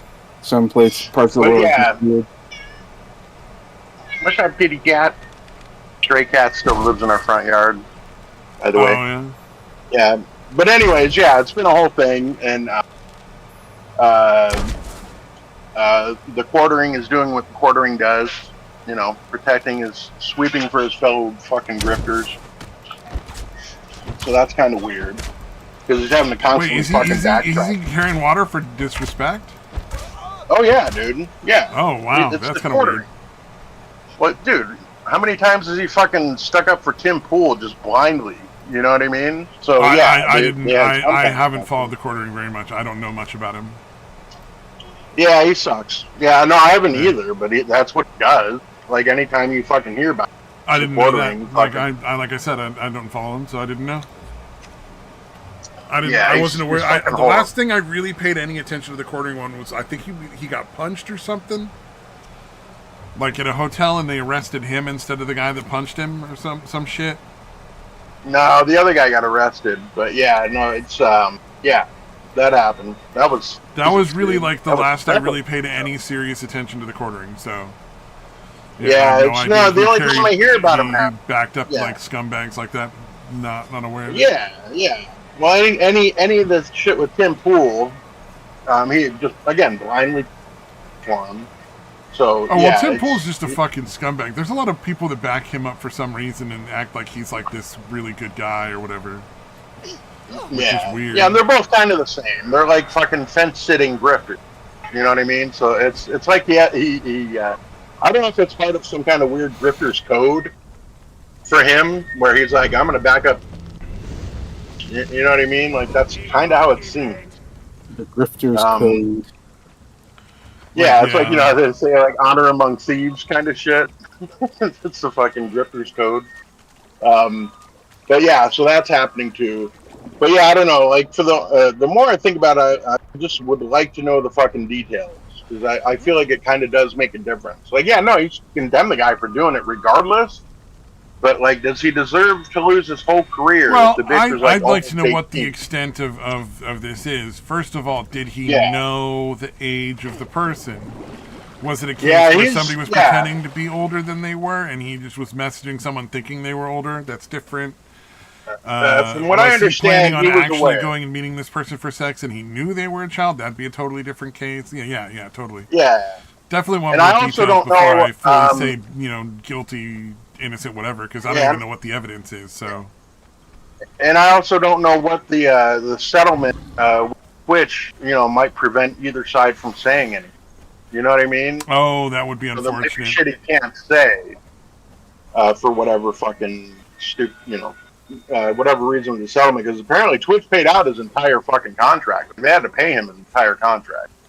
Oh Like yeah, obviously, you like still you stay can, canceled for that. yeah. Usually, if you're one of those people that's really successful, you're getting an attorney involved with writing these contracts, and you're going to be smart enough to make sure that basically nothing they can do is going to give them the opportunity to just take away your money. You know what I mean? Because that's like the main Yeah, thing that all these companies do. yeah, Even if they can make you perform for them like a dancing monkey and take your money, they're absolutely happy to do it every time. So you got to be yeah. super fucking careful. So I don't know. I mean, he said he didn't do anything illegal. I know he didn't never met up with her, but there's rumors that he was planning on it, but I don't know that that's true. You know what I mean? Like, there's so much Yeah. shit that we just don't know the actual details. Like, again, if he's like saying, "Yeah, no, I never met up," but it didn't happen for whatever reason, but he was trying to. I don't know if that's what happened or if that isn't what happened. So Definitely yeah, there's a lot of curious now. shit. I don't know that much about Dr. Disrespect, and I've never been. Yeah, yeah, me neither. I watched like one or two of his streams. I'm like, I don't. Yeah. This isn't for me. I don't think I'm this guy's target. Oh yeah, well, I mean, obviously, yeah, we're. That's the weird thing about a lot of those streamers, though. They're all mainly like their audiences are like 12. You know, like a lot of their audience are like 12-year-olds. Yeah, yeah, So, like to me, it's like, I get it if you're like a rock and roll singer or something, and like most of your audience is like young adults and adults. And there's a right, lot of right. kids that are in your audience too, but like the backstage you got a bunch of like 20-year-old chicks, 21-year-old chicks want to bang you, or dudes, whatever whatever your cup of tea is, that are happy to have sex with you. I think it's Yeah, well, it predominantly. seemed like, dude, like when Led Zeppelin was huge, it seemed like they were Yeah. fucking like 14, 15-year-olds pretty fucking regularly, and nobody seemed to care. What is Or maybe that they is just didn't so know it. weird to me, man. I don't understand why all these people are Dude, so into little kids. Like, yeah, I don't know, man. They just like they seem like they would be fucking obnoxious. Like morality aside, like it would just be fucking obnoxious more than anything else. I mean, obviously, the reason I would never do it is because it's morally wrong. But it also would seem like there's so many other reasons. Like you shouldn't even need that one. I think if you're Robert Plant or Jimmy Page, I mean, you're not having it. I think when it comes to a lot, to get to fuck them. I think when it comes to a lot of celebrities, a lot of that problem is like, especially if you're like a musician and stuff, you have to deal with groupies. And like I don't know what that's all about. Oh, maybe it's like girls that are just really young, but they don't look it, and the musicians are just fucked out of their minds backstage on drugs. Well, I think girls sneak back there and sleep with them, and they don't necessarily know. That could be the case. Well, at that point, I wouldn't necessarily blame the musicians at that point because I think it's like what are they called? Your security staff should be age checking the people they're letting backstage for sure. Exactly. Yeah, I think like they need to know what they're doing. A lot of them don't. So.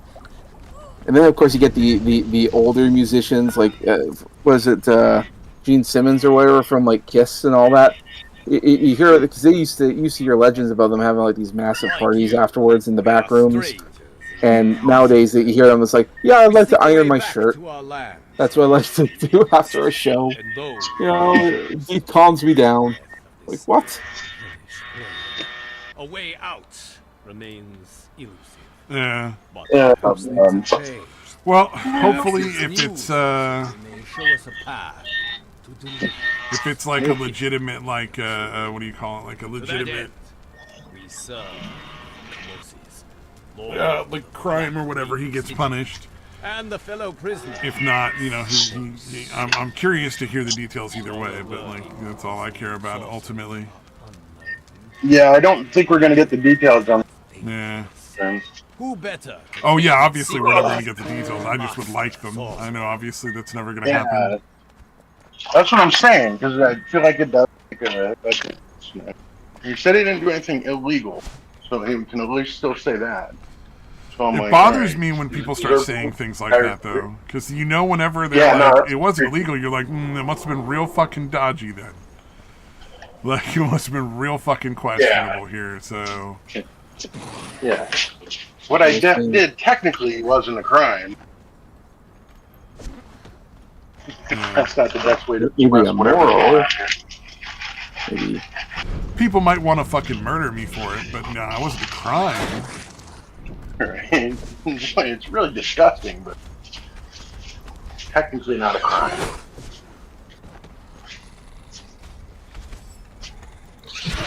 Yeah, that could be. You never know when it comes to these kind of people. I remember hearing, back when we had like, was it YouTube Hangout? Not YouTube. Was it YouTube Hangouts? Those little streams. Yeah, YouTube Hangouts. Yeah, that was the big platform for a while. So like, they restricted the amount of people. Sometimes you'd look up a topic, you see someone was live streaming, and they might put the link to the live stream in their chat. You know, if anyone wants to pop in and say hi. I actually thought those were cool. I thought you go in there, have conversations with people on these little live streams and stuff. One of the ones I went on to, there was a guy I was talking to. He was like from like Barbados or something, and he actually worked for Twitch. He was like a moderator for like different streamers and stuff. Oh wow! And I asked him what that was like, and he said it's like fucking babysitting, and it's because you look at all these streamers, and they a lot of times what you get a bunch of streamers they live in a general area and they think, oh hey, wouldn't this be cool? Why don't we all let's pool our money together and get a great big streamer house. Houses, yeah, streamer houses get fucking weird. Oh. Yeah, and then it's just there's lots of drama in there. People are because they bring their boyfriends and whatever else or girlfriends, and then there's always cheating going on. It's like reality TV, but with like streamers, and they're all and they all talk their bullshit about how like, oh, technically I wasn't cheating, we were on a break, blah blah blah blah, and I listen to this guy. He's like, I get so fit. Like I get paid for this, but I hate doing this. These people are so terrible. But they're all the other problem is like a lot of streamers are young people, and then they get donations, and they get like a fair bit of money because people like this drama. And they get all these young people with all this money, and they don't know what to do with it all. They end up doing Oh stupid yeah. shit. A lot of them end up with no money at the end of the whole thing because they're just dumb and they don't fucking save anything or buy anything of any real value. They just buy stupid dumb shit. like fucking posters and fancy fucking art and stuff that there's no real value in. Because, like, yeah, you know, it costs you a bunch of money to buy it from an art dealer, but you can't sell it to anybody for anything because nobody really wants that shit. Or you know, fancy food and expensive liquor. Yeah. Services is another thing that they get ripped off on a lot. Where they'll spend, like, you know, $10,000 a fucking month and, like, grooming and shit. Some of these streamers, like the females especially. Yeah. Go getting the nails done. I fucking hate nails and hair and facials and all the other shit that is just waste money. Just throw money away, essentially. Yeah. This one girl I talk to every now and then, I said to her, look, if we ever live together, you no more doing your hair. That ends today. Just shampoo and stuff pretty. But I like it. I like having my hair in different colors, and I see my stylist, and we're friends, and I don't fucking care. No, your stylist isn't your friend. If you stop paying your stylist, they're not going to hang out with you anymore. Yeah. That's one of those things that a lot of people don't seem to get. Like, yeah, customer service people are very friendly. I was very friendly when I was working customer service too, because they would fire me if I wasn't. But let me tell you, I actually had an interest in talking with maybe 0.5% of the people I had to deal with. The vast majority of those people I dealt with, I had no interest in talking to and never wanted to talk to again after they left. Like, I was like, nah. Yeah, that's the thing. It's like, everybody, all the customers probably think you like them, and you probably like a high percent of them. But all of them think that you like them. No, you can't fucking stand you. You're an asshole. Oh yeah, I just have to be polite because I'm paid to be. Yeah. Stop paying me, I'm gonna stop being polite. That's for sure. I'm not interested in somebody's friendship that I've never like met more than once. You know, actually, when I worked at the gas station, I had people try to borrow money from me. Wow. I believe it. Fucking customers, I believe yeah. it. Wow. That's fucking amazing. Jeez. Right? It's one of those things where you're like, are you serious? Like you legitimately think I'm gonna just fucking give you my money? Like, what are you, out of your mind? Yeah, like, I don't care how often you come in here giving you money. Yeah, well, and also, like, you're really gonna pay me back. Yeah, I'm totally gonna get that money back. No, definitely.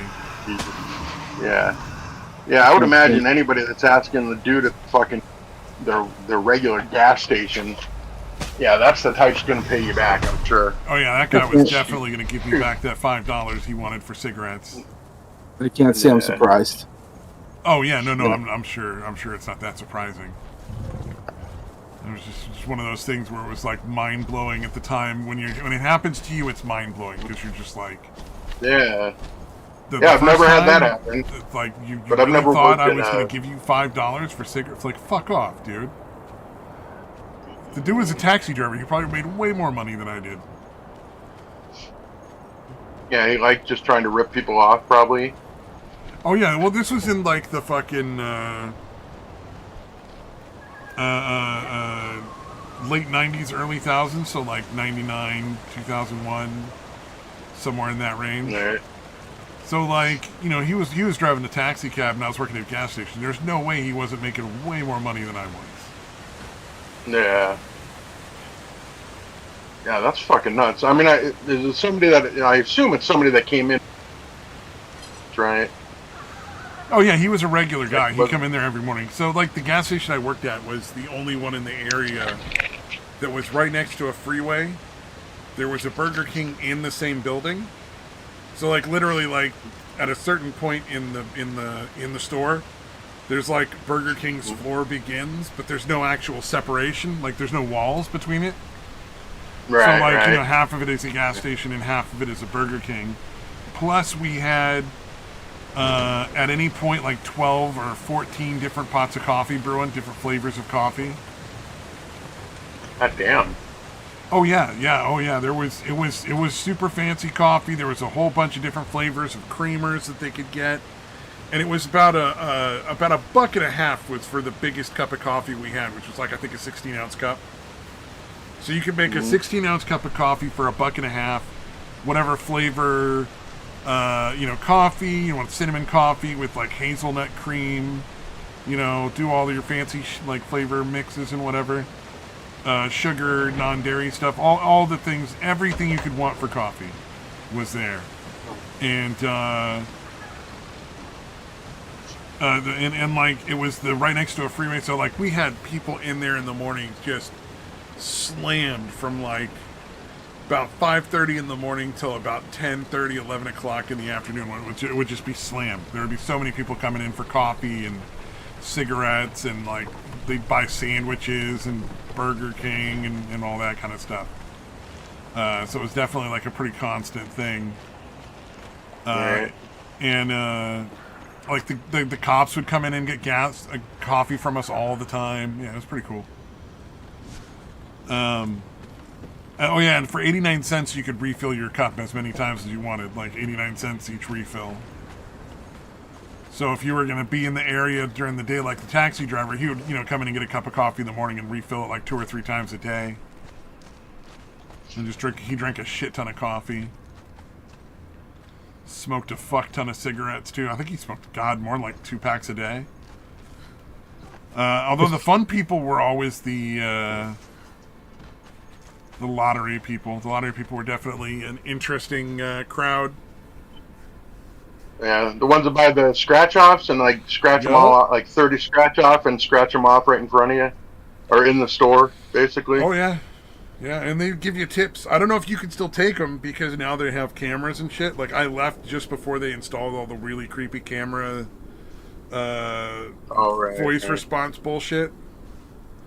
Because like, I was working 2 graveyard shifts and 3 day shifts, which was pretty fucking miserable. And it was definitely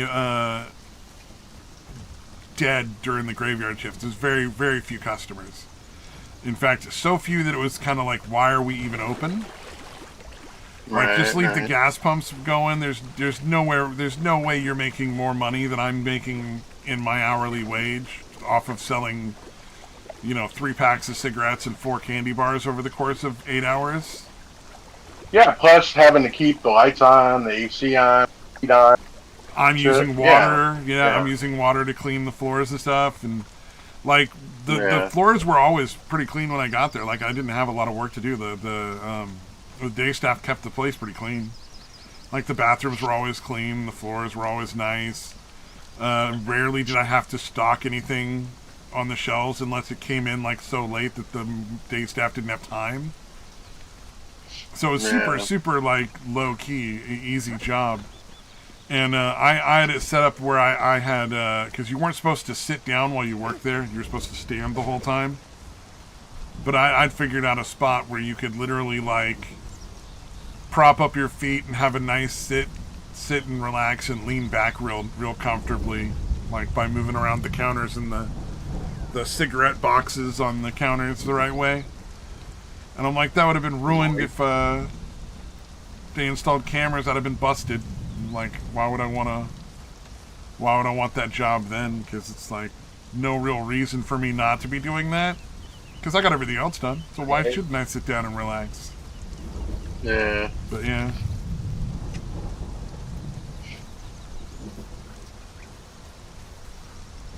Yeah. But they got like call and response shit now. I've always hated like working at businesses that have like cameras in like the break room and all that to make sure they see what you're doing.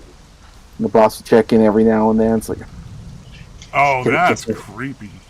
I always hated that, but my boss, I used to work at a place where a guy he installed all these cameras. He got like super paranoid, and so he installed cameras like everywhere, not at the customers, but always at us. So like there was like 3 cameras that checked the cash register, Yeah. So that way, there was one over top, one on the left, one on the right, and they all pointed at us. They didn't point at the customers. So if anything happened, like a criminal comes in, all that kind of stuff, yeah, it could be in trouble. I remember my boss would say, like, "Oh, it's just for your protection in case something bad happens." But we could see the monitors, and the monitors How were is all a pointed camera at going to us. protect you? Exactly. That's always the bullshit. Oh no, it's for your protection. Yeah, Yeah. I'm sure it is. I'm sure you're putting in all this money into the surveillance for my protection. It was like the only time I ever had like a problem with a boss because he was accusing everyone of stealing at one point, and he says, "I got you all on camera," and like, "You're stealing my money." I'm like, for fuck's sakes, dude. What was stealing technically? Well, he said, okay, so there's like the safe where you put the money when you do the count out, that kind of stuff. And for my case, he said, I saw you went in there twice. Why'd you go in there a second time? And I asked him, well, when was this video taken? It was like a month ago. I don't fucking know why I went in there a month ago. Why would I know that? Yeah, that's a dumb question. There could be any number of reasons. I had a coworker at the time. Maybe they reminded me of something. I don't know. I would definitely quit that job. Well, I'll tell you this much. Because, like, there's no way they're paying you enough to put up with that shit. If it was, like, a really good job, I'd start documenting it and file a complaint for hostile work environment. Because at a certain point, like, they can't just be constantly harassing and interrogating you about weird shit for, like, months at a time. That actually eventually becomes a problem. I wasn't there for much longer. Yeah. And then, like, a few years later, I went back to that place, and it was an ice cream place. It was like a marble slab or whatever. No, that's not surprising. All right. And it was an East Indian guy. And so I go back there, and I just, out of curiosity, because I haven't been there in a while, and I thought, oh, is that guy still like the manager of this place? So I asked the lady there, and she's like, I don't know. So she asked her coworker, which was an older woman, and as soon as she mentioned the name, that lady just sort of froze. She's like, what? Who? Who's asking? Who's asking? It's like, oh, this guy's asking. What guy? What does he look like? I was standing right there, and I could hear her saying this. I'm like, I just waved at her. I used to work here. You're like, I used to work with the guy. I just was curious if he was still working here. It's like, It's okay. You don't have to be afraid. He's not coming back. The look of shock on her, face sort of got me. But yeah, I don't know what happened. She said, I don't want to get into it. Like, oh, okay. Oh, like, wow. So something went down. Something fucking serious went down then, most likely. Cause, more than likely. Yeah, you don't usually hear the phrase, I don't want to get into it, unless some serious shit went fucking wrong. Yeah. Oh, that's not a good sign. Yeah. So. Like, yeah, sounds like it's a good thing I didn't stick around. Yeah, I'm glad I didn't stick around. Oh. But yeah, that was that was my experience for that kind of place. I'm not saying I don't like working with foreigners. I'm just it depends on the foreigner. I've worked with great ones and I've worked with awful ones. Yeah, it's like any group of people. It depends on their mindset and what part of the world they're from. Like, I think if you're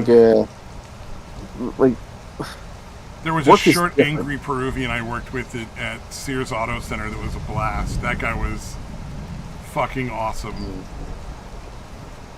Short, angry people are the fucking greatest. Well, I'm not to deal with, but like entertainment-wise. Oh, he was the nicest guy on the planet 90% of the time. The only time he was a problem was if you were genuinely being an asshole. If you were being an asshole to him, then he was not a nice guy. But if you were like polite and respectful, he was absolutely the best person to be around. Super, super nice guy. We had this Iranian dude, and the Iranian part becomes clear pretty quickly, who brought in his Saab Turbo 900 from I forget what year. And he brought it in to get tires done, and so we do his tires, and then he starts trying to claim that we did all this, like, damage to his vehicle, but it's all stuff that had clearly happened over, like, the decades that he'd owned this car. Because it was not like a new car at all. It was like just regular little dents and scratches that he'd gotten from parking all over the place.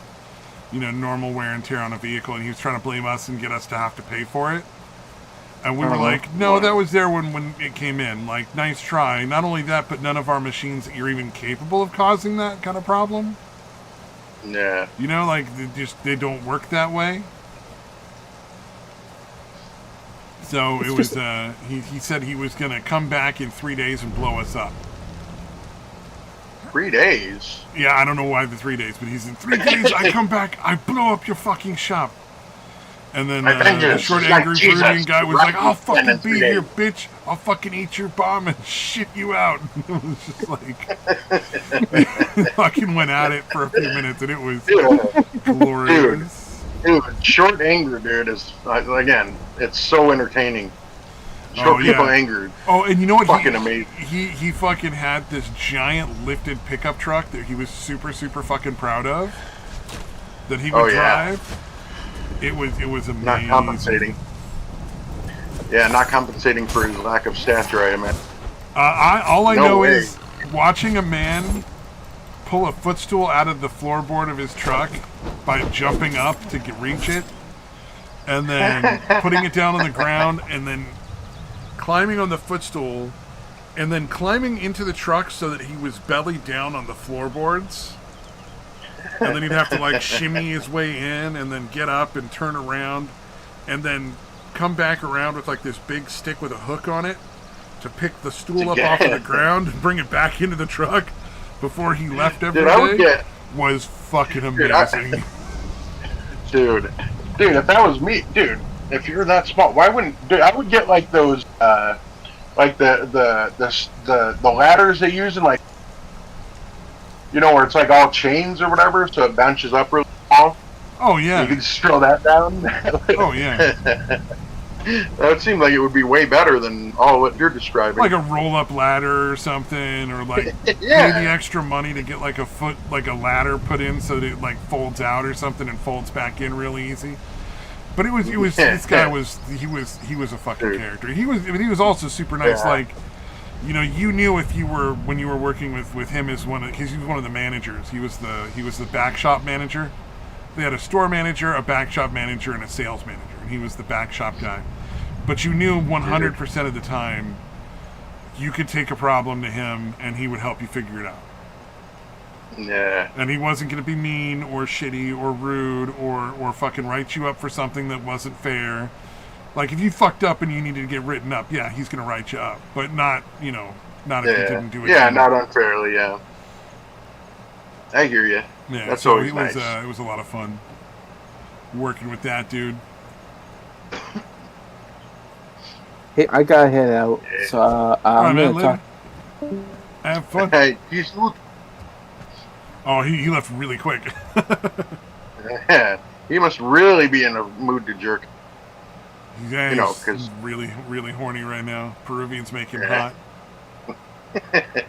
Short Peruvian guys are his fetish. I like that you had to ask me if I thought the manly legs were hot. Like, no, manly legs are gross. Of course they're fucking gross. Yeah, no, I kind of figured, but I know some people. Oh yeah, some people are super into that. Shit. Yeah, some people want that, and it's all good, man. There's something out there for everybody. Yeah, no, muscly chicks. I don't get it. Yeah, I'm not gay. Like, I think you're a closeted homosexual if you like.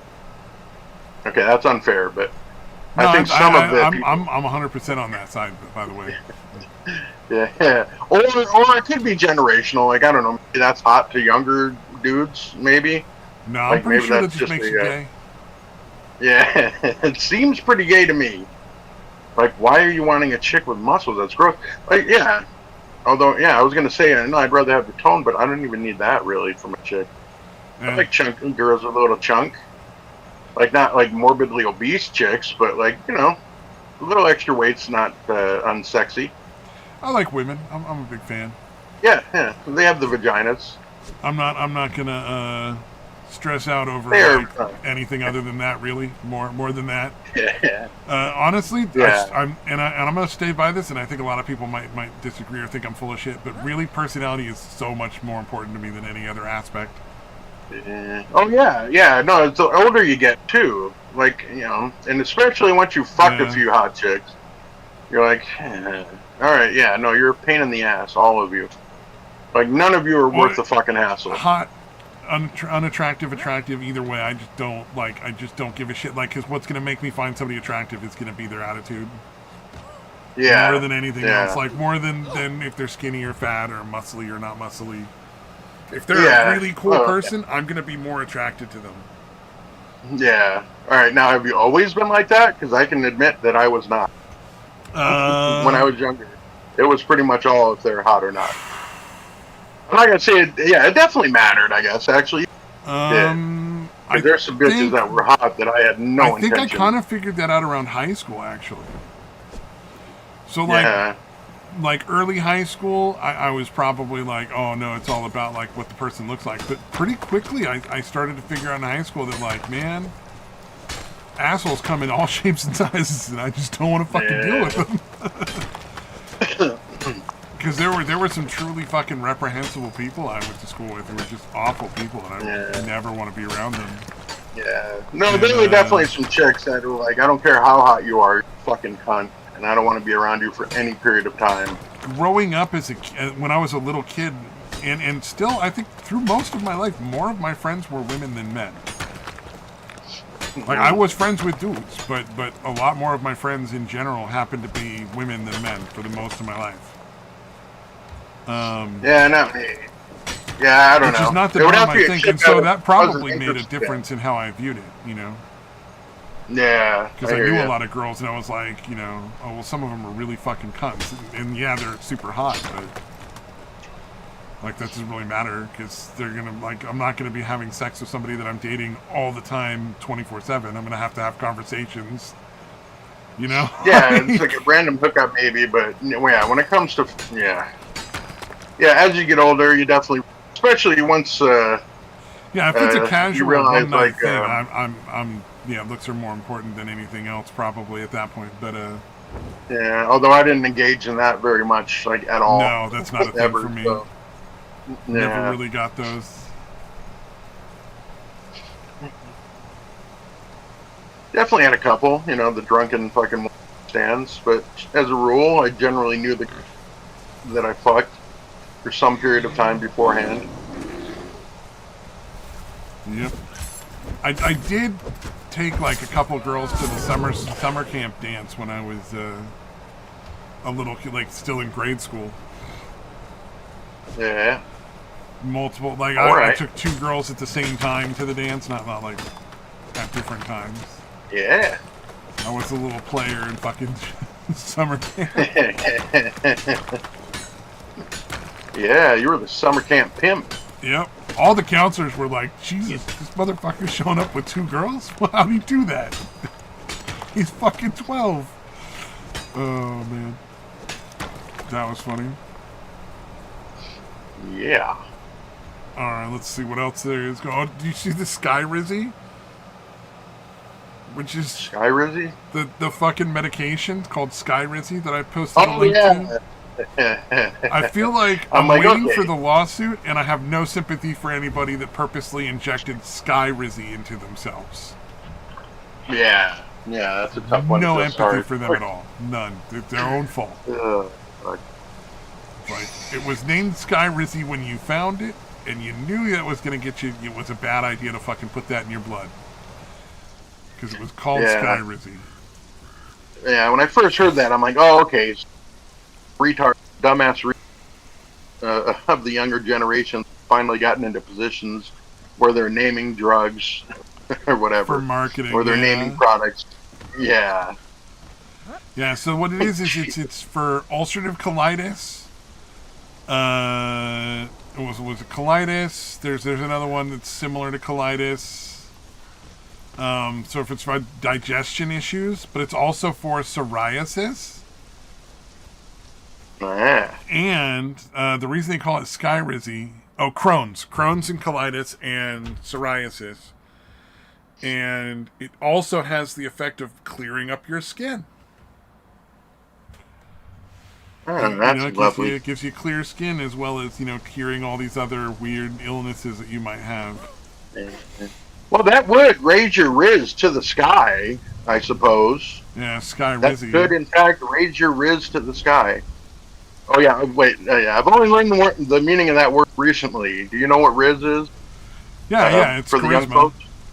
Yeah. Okay. I'm just making sure because I did not know that until fairly recently. So Oh, thought maybe you might. I am interacting with a lot of people that are under the age of Oh, like yeah. 30, and Yeah, I some that are forgot. much younger because I'm on the karaoke group all the time. Yeah. Yeah, I forgot about that. Yeah. So I get roasted for not knowing those terms, and then they make me learn them because it's funny to them, and I don't really care. Yeah. It's fine. I think. Yeah. No, that's good. Yeah. Cap, Yeah, I would whatever. have done the same at their age. Yeah, cap, no Yeah. no biggie. No cap. Sorry. FR, no cap. Yeah, for no cap. But it's funny. It's the same shit I did when I was their age. I'm not gonna fucking bitch and moan about it now. Dude, I'll tell you one thing though. One great thing about having a kid Yeah. is using their fucking language and then just staring at them. Like, Oh, obviously, God. I'm doing it to annoy them. Dude, it's so much fun. It's so much parents used to fucking do fun.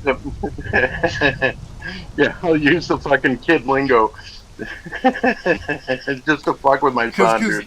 every That's one a lot of of those fun. kids, they all think they're like the first ones to come up with slang. Like they were the first Yeah. ones to come up with words to confuse the older people.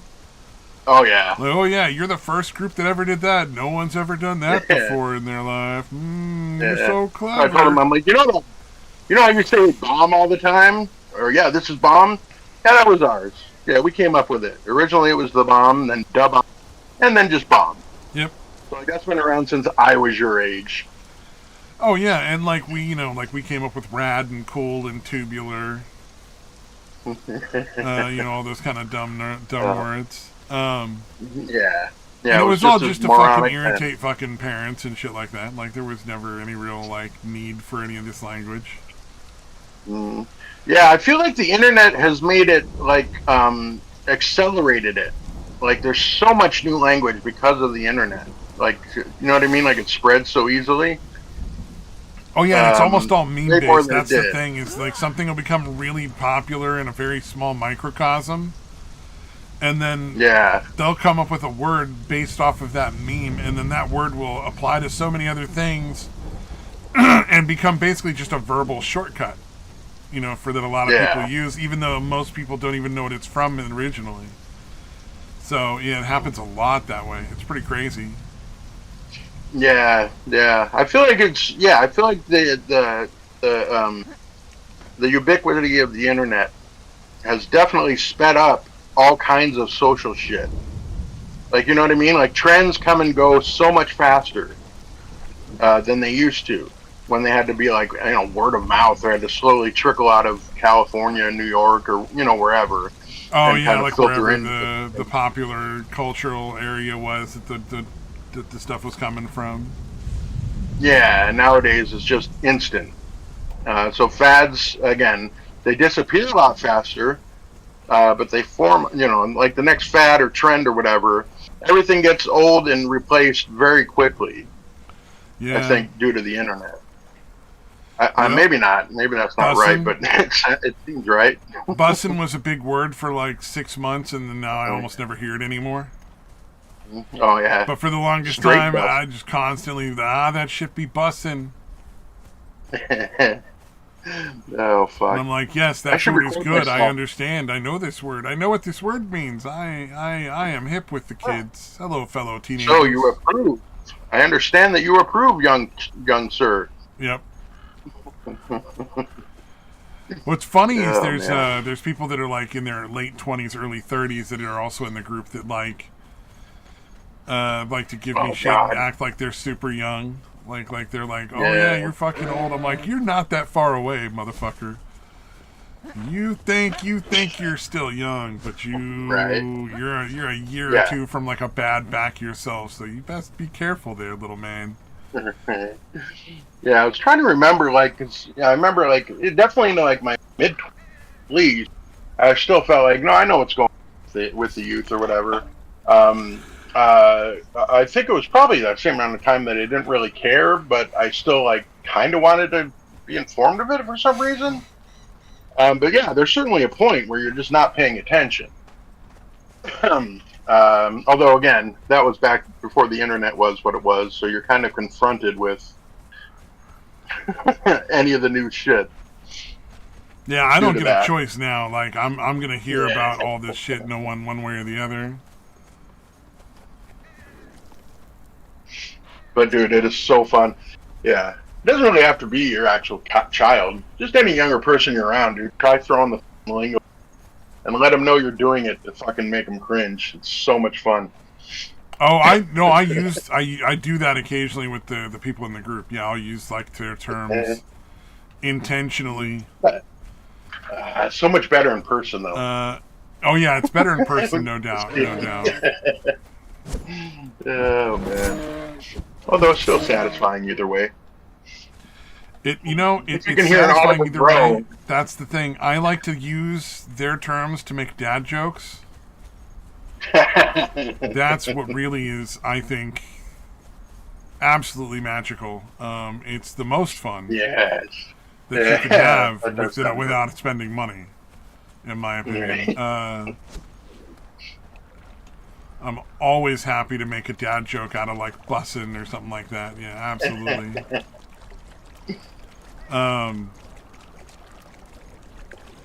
What was it? Oh, I lost thought. I had a thought, but it's gone. Damn it! I started playing Subway Surfers again. Subway Surfers? I don't think I've played that in a long time. I haven't really heard of that. Yeah, it's been around forever, dude. I stopped playing it because I got really good at it. Where I was like every week, like they have like a weekly, top score thing. Yeah. I was getting the top score like every fucking week, dude. I assume it wasn't like worldwide. I assume there's groups of whatever my group was in. Or maybe, I don't know. I mean, the games, my high scores would literally take like 4, 5, 6 hours. I'd be in one fucking game I'm playing. And it's basically like it's like a runner type game. But it's, what do you call it? You have like 3 tracks. You're supposed to be running away from the authorities because you're tagging trains or whatever. Like that's it has nothing to do with the gameplay really. That's what you're supposedly doing. But yeah, it's basically 3 tracks and you're running and trains are coming at you and fucking obstacles and shit. But yeah, you just switch lanes to get around shit, jump over it, do whatever. But okay. it's not a lot my of kind fun. of game. I'm not a fan of those games or like platforming games, but I do know the type. But yeah, so that's kind of why I stopped because it was so time consuming. Because I would have a playthrough that lasted for fucking hours. Like I was, I'd have to pause it, go out and smoke. I'm playing as I do it or whatever. But yeah, dude, it got way too fucking long. Oh yeah. It's changed quite a bit though now, which is nice. Because like anything you get like from the shit, you can like watch like an ad, which are never longer than 30 seconds, and you can double it. Yeah. So like shit that would have taken me months to get, like I've got almost all that shit in like a week. Like I don't even think. Yeah, so everything's way fucking easier than it used to be. Oh wow. Yeah, a lot of games are dumbed down. Like the difficulty level on a lot of games is almost nothing. Yeah. Compared to what it used to be when I was younger. Yeah, it's one of the things I like about this, because it's definitely not a pay-to-win thing. Spend a fucking dime, and I was always winning my fucking division. And the ads are like, it speeds it up like crazy, amounts. But you don't have to watch them. Like, you know what I mean? You can still do perfectly fine without watching any of the fucking ads or spending any money. Oh, that's nice. That's actually nice. So there's a lot of a lot of those games where it's virtually impossible to avoid having to spend money if you want to be able to play on a competitive level with anyone else. Yeah. So this is at least one that doesn't have that bullshit going on. So that's nice. What the fuck? What the hell? Oh, it's the wrong one. Okay. There we go. But anyways, yeah. So that's taking up a bit of time. Nice. Yeah. Let's see if we can find some Did you footage see of it. the Oakland mayor? Oh, yeah, that's right. We talked about the fucking dumb statement her fucking lawyer made. Like, dude. Oh my god, that was fucking... Dude, he delivered it fucking deadpan too. It was fantastic. Oh, yeah. No, that was like he delivered was it like dead he was serious, and it was I mean, just I one guess... of those things where you're like, you've got to be joking. Yeah. Jesus yeah, no, Christ. it's got. I'm sure it's got nothing to do with Inazuma, the place dude. she lives. Has nothing to do with sorry. her. Yeah, no, go ahead. No, I was just saying, like, yeah, it's her house. Yeah, I'm sure it has nothing to do with her. Yeah, there's a guy it's so ridiculous. I believe he's South American. He just posted that he survived shocking himself twice on 220 volts circuits. And it's just like, dude, why are you shocking yourself, you fucking idiot? Like, don't fucking... Be careful. He's more of a stoner than I am. Like, right. He's the kind of guy who will, like, oh, I'll be right back, I gotta go to the bathroom, and then you just don't see him again. Like, he'll be in, like, right. in the game or something, and then he's like, or he'll be in, like, a group call and be like, I'll be right back. I gotta go check out my laundry, and then just disappear for like 6 hours. Right. Yeah. Oh. Yeah.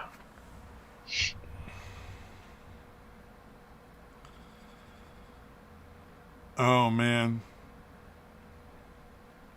Oh, you know what I've been really enjoying lately is the Fat Electrician history videos. Yeah, the what again? I'm sorry. So there's a YouTuber called the Fat Electrician. I posted a couple of his videos. I think I posted one. Yeah, I posted one about how the federal government is starting to try to like figure out way they want to just start releasing bears in like rural communities. Like, which is fucking stupid. Like, there's a reason you don't have bears right next to cities because it's not good for people. But the federal government is talking about wanting to release bears into like areas where cities are, like near cities and stuff like that. And but most of the guy's stuff is under the Fat Electrician, and it's he talks about history through military stuff. So like stories about different people in World War II and World War I and stuff like that, Civil War things. Like there was one, I forget what the name of the guy was, but this is like Civil War era thing. No, not Civil War, Revolutionary War era guy. And this dude was a captain in the British military who had moved to the U.S. And what was interesting was in order to be a captain in the British military, there's two ways to do it. Right? Hey, real quick, can you hear me? Yes. Can you hear me? Yes, I can hear you. Okay. Sorry, I just blanked out for like a minute and a half. I don't know what the fuck happened, but I didn't hear anything you said for like the last minute and a half. Oh, Sorry. Okay, fair enough. So there's this guy called the Fat Electrician who does history videos about World War I and II and all sorts of different military things like Revolutionary War, Civil War, various different people who were like keys in those things. And I've been getting a real kick out of listening to him. I can't recommend it highly enough. He's really good storyteller. Nice. And one of the ones I was listening to was most recently was the Limping Lady, who was a woman who accidentally shot her own foot off, so she had a wooden leg, because she was super into like going out and hunting and not like a lot of the typically ladylike things of World War II era. And she decided to become a spy for the Brits. They didn't want her at first. Eventually they had to take her because she spoke all these different languages and had been like working towards being a diplomat her whole life. So she would like kind of like, there's a thin line between being a diplomat and a spy. You know, it's very similar kind of things that you have to be able to do. And Right. she managed to set up the entire spy network for the Brits. And they were like, no, you gotta leave because, you know, they figured out what you look like. They know that you have a wooden leg, so they're gonna be really easy to fucking find. And they're gonna get you. And she's like, fuck you, I'm not leaving. Until like they put 500 people, 500 German soldiers came after. They brought 500 extra soldiers in just to get her. Because she was like the key to the entire like Allied, you know, intelligence network. Yeah. And then eventually she like ended up going like and working for the U.S. for a really long time and setting up stuff for them after that because the Brits got rid of her once she got identified and all this other shit. It was just like this, but it's just like all these crazy fucking stories. I'm not doing them justice. There's a lot of details that he's covering. I'm obviously not going to remember, but definitely worth a listen if you get a chance.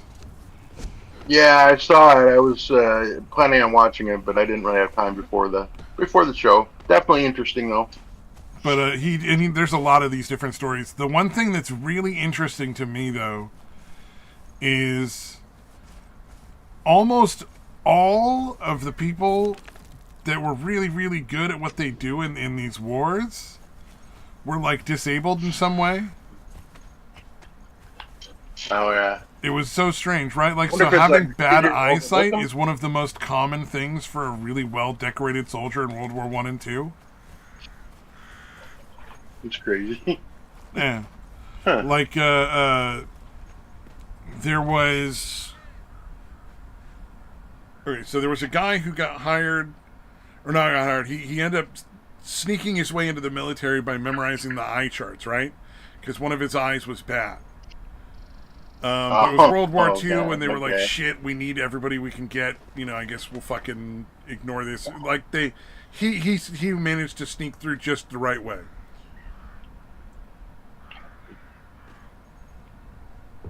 He was the one who made sure all of the boats had guns all over them, anti-aircraft guns, because he foresaw there being a big issue with aircraft being like a big part of World War II before everybody else realized that it was going to be a problem. Yeah. Yeah, some of those stories are crazy. Like, there was, like, most of the military guys didn't think, like, submarines were going to be a big deal. Like, you know how the U-boats just fucking wrecked, like, for the Germans early on, just fucking wrecked everything. So yeah, it's crazy how like most of the people on certain things were just totally had no foresight. Oh yeah. Like to realize that submarines were going to make a huge fucking difference as far as naval shit. Sorry, I interrupted. Oh yeah, no, that's true. Yeah, no, yeah. There's a lot of people that just didn't realize. What was the other thing is he had the most Olympic gold medals of any Olympian until like 1984, and they were all for shooting, even though he had bad eyes.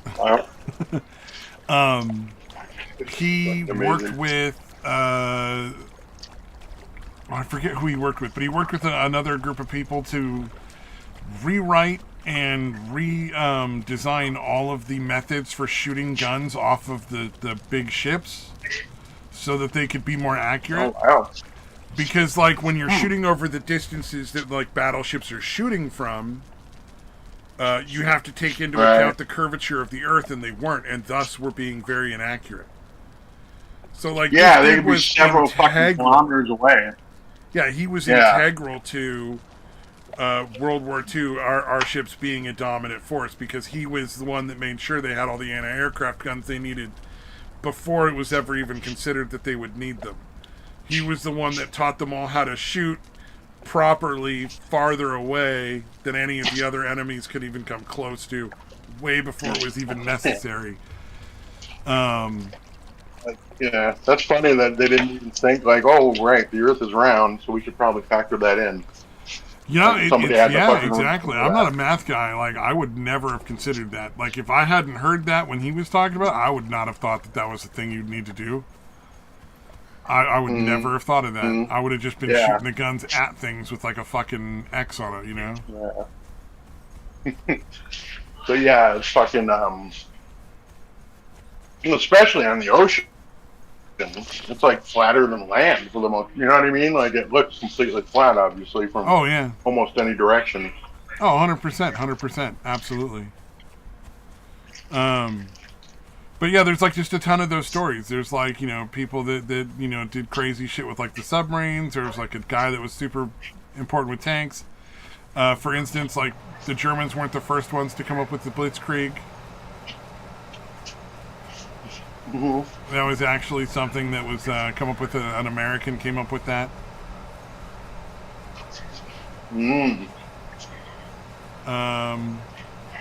Yeah. So that precision strike of just throwing everything at it was just working like perfect timing kind of shit. Yeah. There was an American was the first person that came up with all the tank tactics that were really popular in World War II. He's the one that came up with all the different kinds of tanks. Because, you know, like, originally there was just, like, tanks that shot big guns. And then, like, he's the one that came up with, like, you know, this is the tank that's going to sweep for mines, where it's got, like, all these chains that it's swinging around. And here's a tank that's going to be for, Dude, that shit looks crazy. Busting bunkers. Yeah, exactly. Dude. Yeah, I know. I remember seeing pictures of that. It's just this big wheel out front and the fucking... all these chains are just ripping into the ground and then setting mines there were off. tanks that carried, like, so giant bridges to cover, like, ravines and stuff. If you've ever seen those, like, he came up with those. Yeah. Yeah, I remember having a G.I. Joe toy that had that thing on there. Oh, I never had that, but I've seen like that in commercials, and I was always so jealous.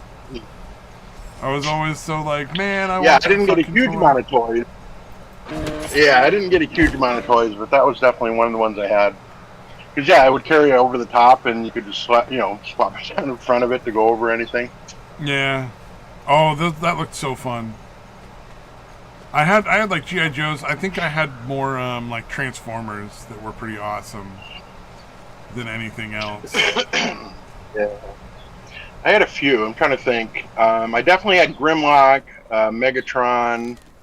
I don't think I ever had an Optimus Prime, though, come to think of it. I had a couple Optimus Primes over Megatron. the course of, like, the...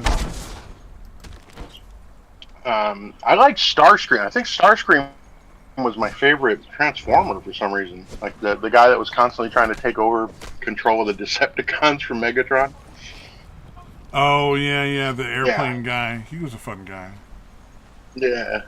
I think I just liked the name. It was just a really cool name. Starscream? Yeah, I could see that. Starscream is a good name. Yeah, I'm trying to think. Yeah, Grimlock, Starscream. I had Megatron. Ratchet, I think. The ambulance. I think I had that one. Soundwave. I definitely had Soundwave and the little terrible one that went inside him, the little cassette. Remember that one? He was like the boombox guy. Oh, I had one of those. Yeah, where it was like the cassette guy came out of his stomach or his chest or whatever.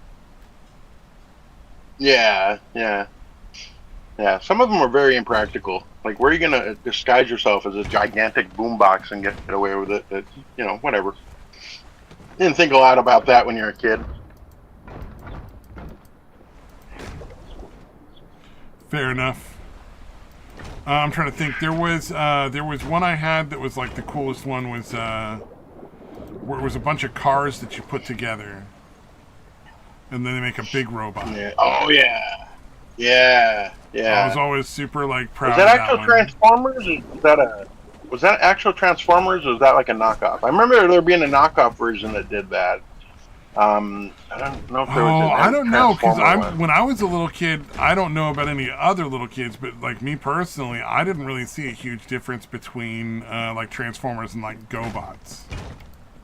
Yeah, there really Like it wasn't was much like, difference. oh yeah, these are all these cool fucking think I had robots the- that turn into shit. Like this is all that mattered to me when I Yeah. was small. It wasn't like I didn't think Yeah. of GoBots as Yeah. like the Kmart Transformers so much as just like they were just cool, you know. I had a It's few like of those. fucking cool robots, man. Yeah. Yeah, I had the Gold Nugget one. The GoBot Gold Nugget. Golden Nugget. The I don't remember gigantic Gold that. Nugget. Yeah. Yeah, another one in retrospect. You know, I feel like people would notice a gigantic gold nugget and want to like do something with it. So again, as far as disguises go, not the most Not a good choice. But pretty to be cool that something they that people transform might from like a want to spend. You know. yeah. Yeah. Like, holy shit, that's a gigantic nugget. I'm going to go sell that somewhere.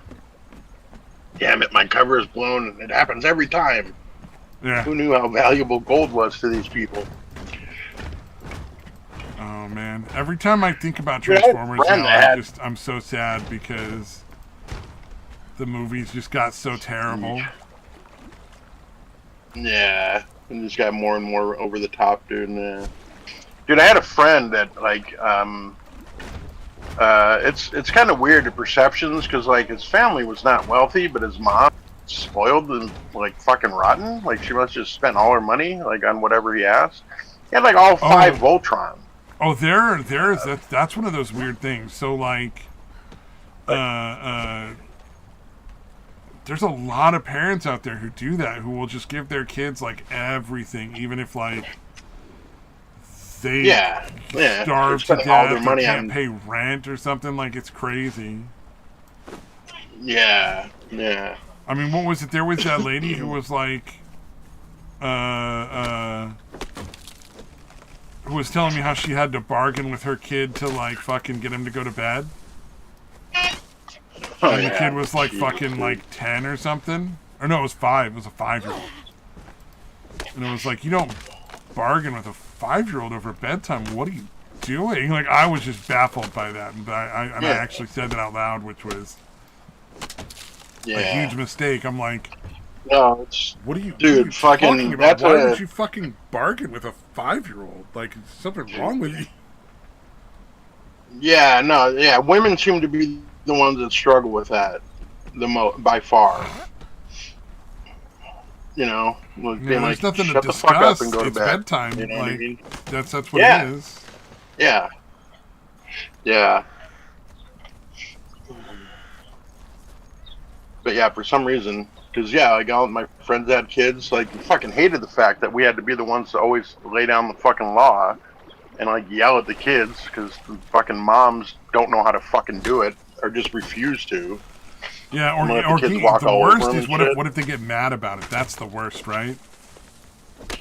I've never had a kid, but I assume there's got to be some moms who are like, "Don't yell at the child. That's wrong." And it's like, no, he fucking needs it. You know, if they don't yell at the kid, they're gonna grow up to be fucking insane. You have to yell at them. Like this is part of what being a parent is. Yeah. It's like there's a certain age when like babies will bite you, and if you don't bite them back, they'll just keep biting, and it'll get worse. You know what I mean? Yeah. And it's not done to be mean. It's not like you're not trying to hurt the kid, but it's like you can't. Like they need to learn that they can't bite. Yeah. No, it's the same. Yeah, I was actually watching the show about dogs, and it's like, puppies and growing up together, they figure out, the other puppies yelp and like you're hurting them. And they kind of figure out that they're not supposed to bite or not bite that hard or whatever. Yeah, it's not all that different. Yeah, and babies, it's like babies need to know obviously for humans, at a certain point that it's unacceptable to bite people. And it's not done to be mean. It's not done to be, not to like for fun. You're not like doing it out of to like enjoy being mean to your kid. It's just like you send them off to school and they start biting people. Shit's gonna go down. It's not gonna be good. And You know, you don't want to. Yeah. You don't want to deal with that, so you gotta fucking bite them. Yeah. It's one. It's they're just not old enough to be reasoned with. You know, like you can't have a discussion with a 1-year-old on like the moral issues with biting. Just they just need to understand. Oh, it hurts. Yeah. Oh, okay. Oh, if I keep doing that, it's going to happen to me. I'm going to receive pain. Well, I think in a lot of the cases with the little kids is they And just don't even also- understand that it hurts you because they're just not aware. Like they don't make that connection. Yeah. And so when they realize Yeah, they that it have to hurts see when you you do it to biting them, them. they're like, oh, it hurts when I do this to people. I won't do this. Yeah.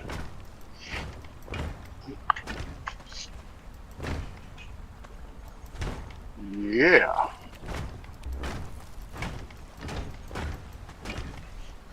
Yeah. Yeah. So what else is happening in the world today? Let's see. Did we talk about the Oakland mayor? Oh, we talked about the Oakland mayor getting arrested. I'm interested to see what comes of that because supposedly the thing that they're looking into is sort of a bribery scheme between the mayor and the waste management company. And this waste management some company is the Vietnamese waste family. management company for a whole lot of the cities up and down the California. So it's like it's the same waste management company that runs in my city. So I'm curious to see like how far is this gonna go? Because they're going after the Oakland's mayor now. Sooner or later, they're gonna crack the waste management company. There's gonna be witnesses there, and they're gonna be able to go after other mayors and other cities. Yeah, all the ones that have fucking also received bribes for the fucking giving up the business. Exactly. Yeah. So I'm interested to see how far that ends up going after this because it would be nice to see some actual accountability for politicians violating the law. Like that would be cool. I don't foresee it being likely, but it would be nice. Yeah, it's even like the fucking Tiffany Henyard. Like, you're still like, okay, I still wouldn't be surprised if she somehow didn't get in trouble for the crazy shit. It doesn't she's seem literally likely, stolen but I wouldn't millions be of that dollars surprised. from the taxpayers of the county, and she's probably not going to even get jail time. I doubt she spends a day in jail. Yeah, they hired fucking Lori Lightfoot to investigate her. Yeah, that was fucking So, funny. yeah, just like although she was trying, like she vetoed it, and they're still like, they had to override the veto. They already had enough votes anyway, so her vetoing it was pointless. But she still did it because she's a fucking spiteful cunt. Well, like she's the one that had a bunch of people fucking locked in the basement, right? If I remember correctly, there was a story about how there was a group of people that were there to confront her over some shit, so she just kept them locked in the basement for the whole meeting. Oh wow, I don't remember hearing that, but not surprising in the least. Yeah, as she's I fucking understand horrible. I love how she goes back and forth between y'all black and you're attacking a black woman. We're trying to help, and like bitch, you're fucking corrupt as fuck. Or she'll just go with woman if it's sometimes, depending on the circumstances. Like if it's all black people, it's like, oh, you're attacking me because I'm a woman. Or if there's white people involved, it's because she's black or a black woman. Whatever. Like, no, you're incredibly corrupt. Excuse du jour is. Yeah, whatever works for whatever situation. But yeah, it's amazing. Like, no, you're insanely corrupt. Like, you're incredibly greedy. Like, this town doesn't even make that much fucking money. Yeah, the average fucking person makes 22 grand. And you're fucking, and you've got millions of dollars in debt. And you're fucking pocketing almost all of it. Oh, man. And the paying off the police force like fucking insane amounts. Yeah, like no, I'm sure they're working 312 hours in a 330 whatever work week or 2 week whatever. Dude. Yeah. Yeah, that stuff was crazy. Like the flat out obvious bribery shit. Yeah. Oh man, let's see what we got else here. Oh, some guy got arrested by a cop for flipping him off, and he won $100,000 in the lawsuit. Oh, yeah. And I like the thing that Jeff said, where he was, or not Jeff, what's his name? Steve Leto, where he was like, yeah, it's legal, you know, if you want to flip off a cop, it's 100% legal to do so. Now, I wouldn't fucking recommend it. You know, like, Right. it's not a great you choice.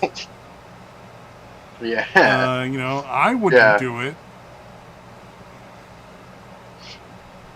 Oh yeah, what was it? Yeah, you might get $100,000 out of it, or your family might get like millions because you're dead because the cop was so hot-headed that he ended up fucking executing you. But sure, you can do it. It's technically legal. Yeah. Or it is legal. Oh, what was one of the stories I saw? I think I posted it, or maybe I didn't post it because it was too sad. Maybe you posted it. There was a cop that shot a dog. Or it was an animal control officer. Like, this guy's dog, the dog was blind and deaf, by the way. Oh, wow. Had managed to get out somehow just by chance. And this guy tried to catch it for all of about 30 seconds before he shot it. And then he tried to fucking play it off like he was all like, no, it was dangerous and it was aggressive and it had rabies. Wow. And then the video came out and people are like, oh yeah, no, we gotta get rid of this guy. But I'm sitting there looking, nah, he looks like he's dangerous and aggressive and he has rabies to me. I think that cop, not the cop, the animal control guy definitely needs to be put down for the safety of the community. Yeah, before he spreads that rabies. That's one of those weird things where, like, why are there so many people who are allowed to just randomly shoot other people's animals? You know, like, why are cops and all these other people, like, just totally permitted to, like, just fucking murder random people's dogs and cats?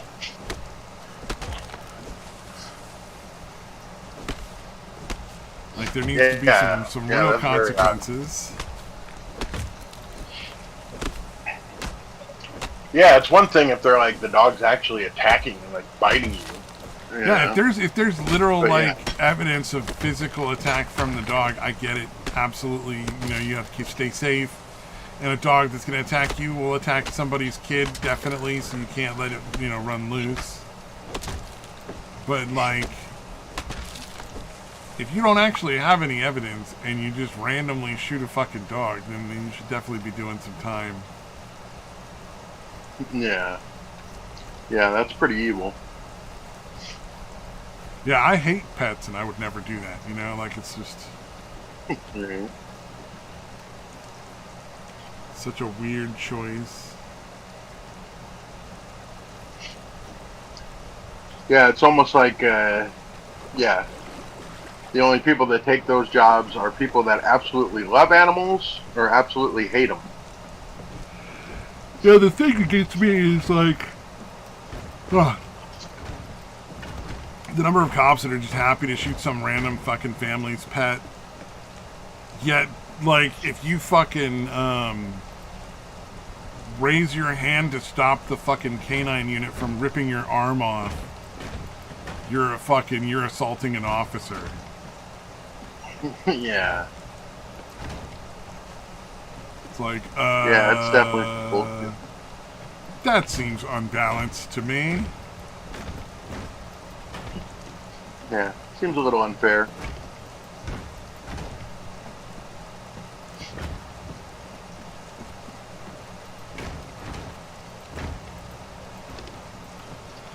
I saw another video from the fucking dog with the buttons. Yeah. Every time I see that, I always read the comments, and it's so sad how many people are like, oh my god, that dog can communicate with you. That's like a genius dog you got there. It knows everything. It's like, Yeah, it's not. I remember hearing. Yeah, there was some guy that was like a retired like linguist or whatever, and he was able to teach the dog quite a few words. Um, but yeah, still, yeah, the buttons thing is obviously some bullshit. oh yeah, no, like dogs aren't stupid. Like obviously they can learn words. Yeah, like they can learn like Oh plenty yeah, of words. But yeah, some of the things the dog was doing were like having existential crises. You know what I mean? Like yeah. he's Okay, the wondering if dog that's ain't that. me in the mirror. Oh, is he like he can't figure out if he's the dog in the mirror or not? It's like, oh my god, come on. Oh man. Like the only ones that ever made sense to me were like when the dog would supposedly ask to play. Right. Like the dog would hit the ball button. And it was like, okay, that's a believable one. I could buy that the dog is like, I like the figured out that ball means play, you know. Yeah, I like the Golden Retriever channel I follow. Like they had a couple of buttons, and one of them just says outside. You know what I mean? They didn't have like 80 of them. They had like 2 or maybe 3 buttons. You know what I mean, for 2 or 3 words. So yeah, no, I believe that dog figured out that if he hits the button that says outside, that it means he wants to go outside. I'll give him that. Yeah. But yeah, they're trying to claim they're stringing together all this fucking like actual like sentences and shit. Bunny hurt. Bunny hurt. Yeah. Where, Dad? Bunny hurt. Like, okay, fucking no.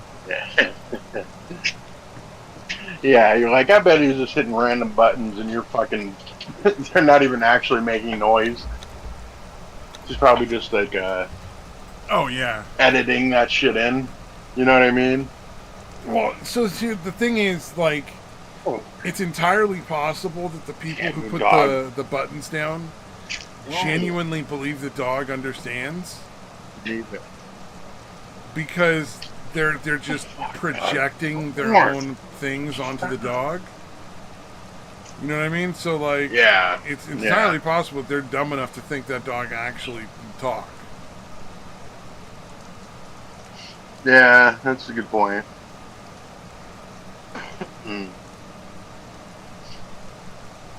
Yeah, it's kind of like the chimps that they teach like sign language and shit. Like there was like a duck or a swan or something. Yeah. Chimps and gorillas learning sign. Yeah, and they're like, oh no, look, see, they did a compound word. They did water and bird. So they were talking about the duck, the water bird. And like, okay, or maybe he saw a bunch of water and a bird. Like, you don't know, like, maybe that, it could be right. I'm not saying that's 100% wrong, but you don't know if they're actually saying, like, water bird to describe the bird. Or if they just saw, again, the bird on the water. So they're just saying, hey, there's water and there's a bird. Yep. So a lot of it's open to interpretation. Maybe they want to eat the water. Right. They want to eat the bird and the water. Eat the bird and drink the water, Yeah. you know? Mm-hmm.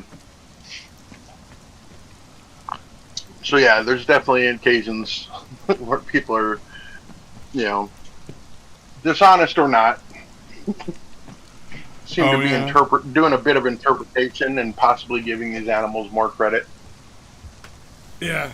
Although, like unlike the Helen Keller thing, which was deliberately a scam for money. Mm-hmm.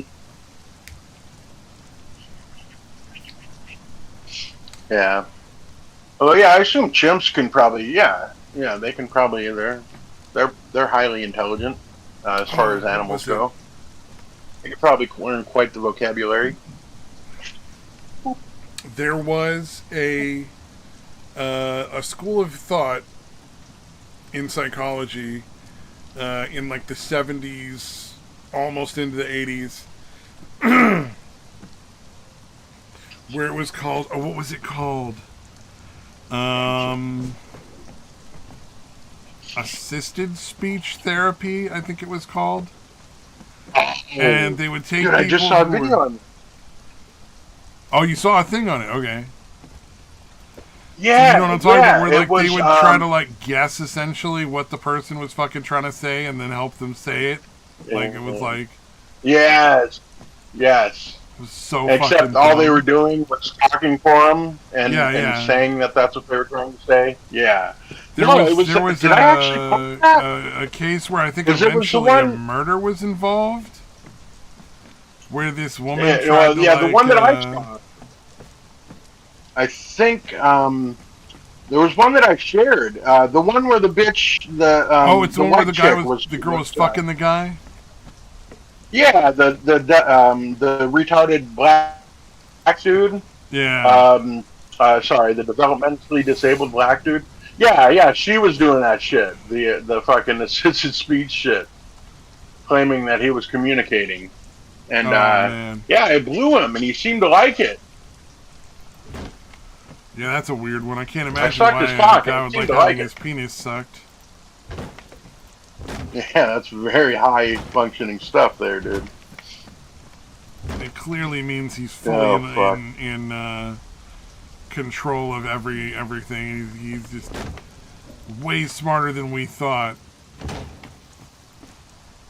That was such a fucking gross one.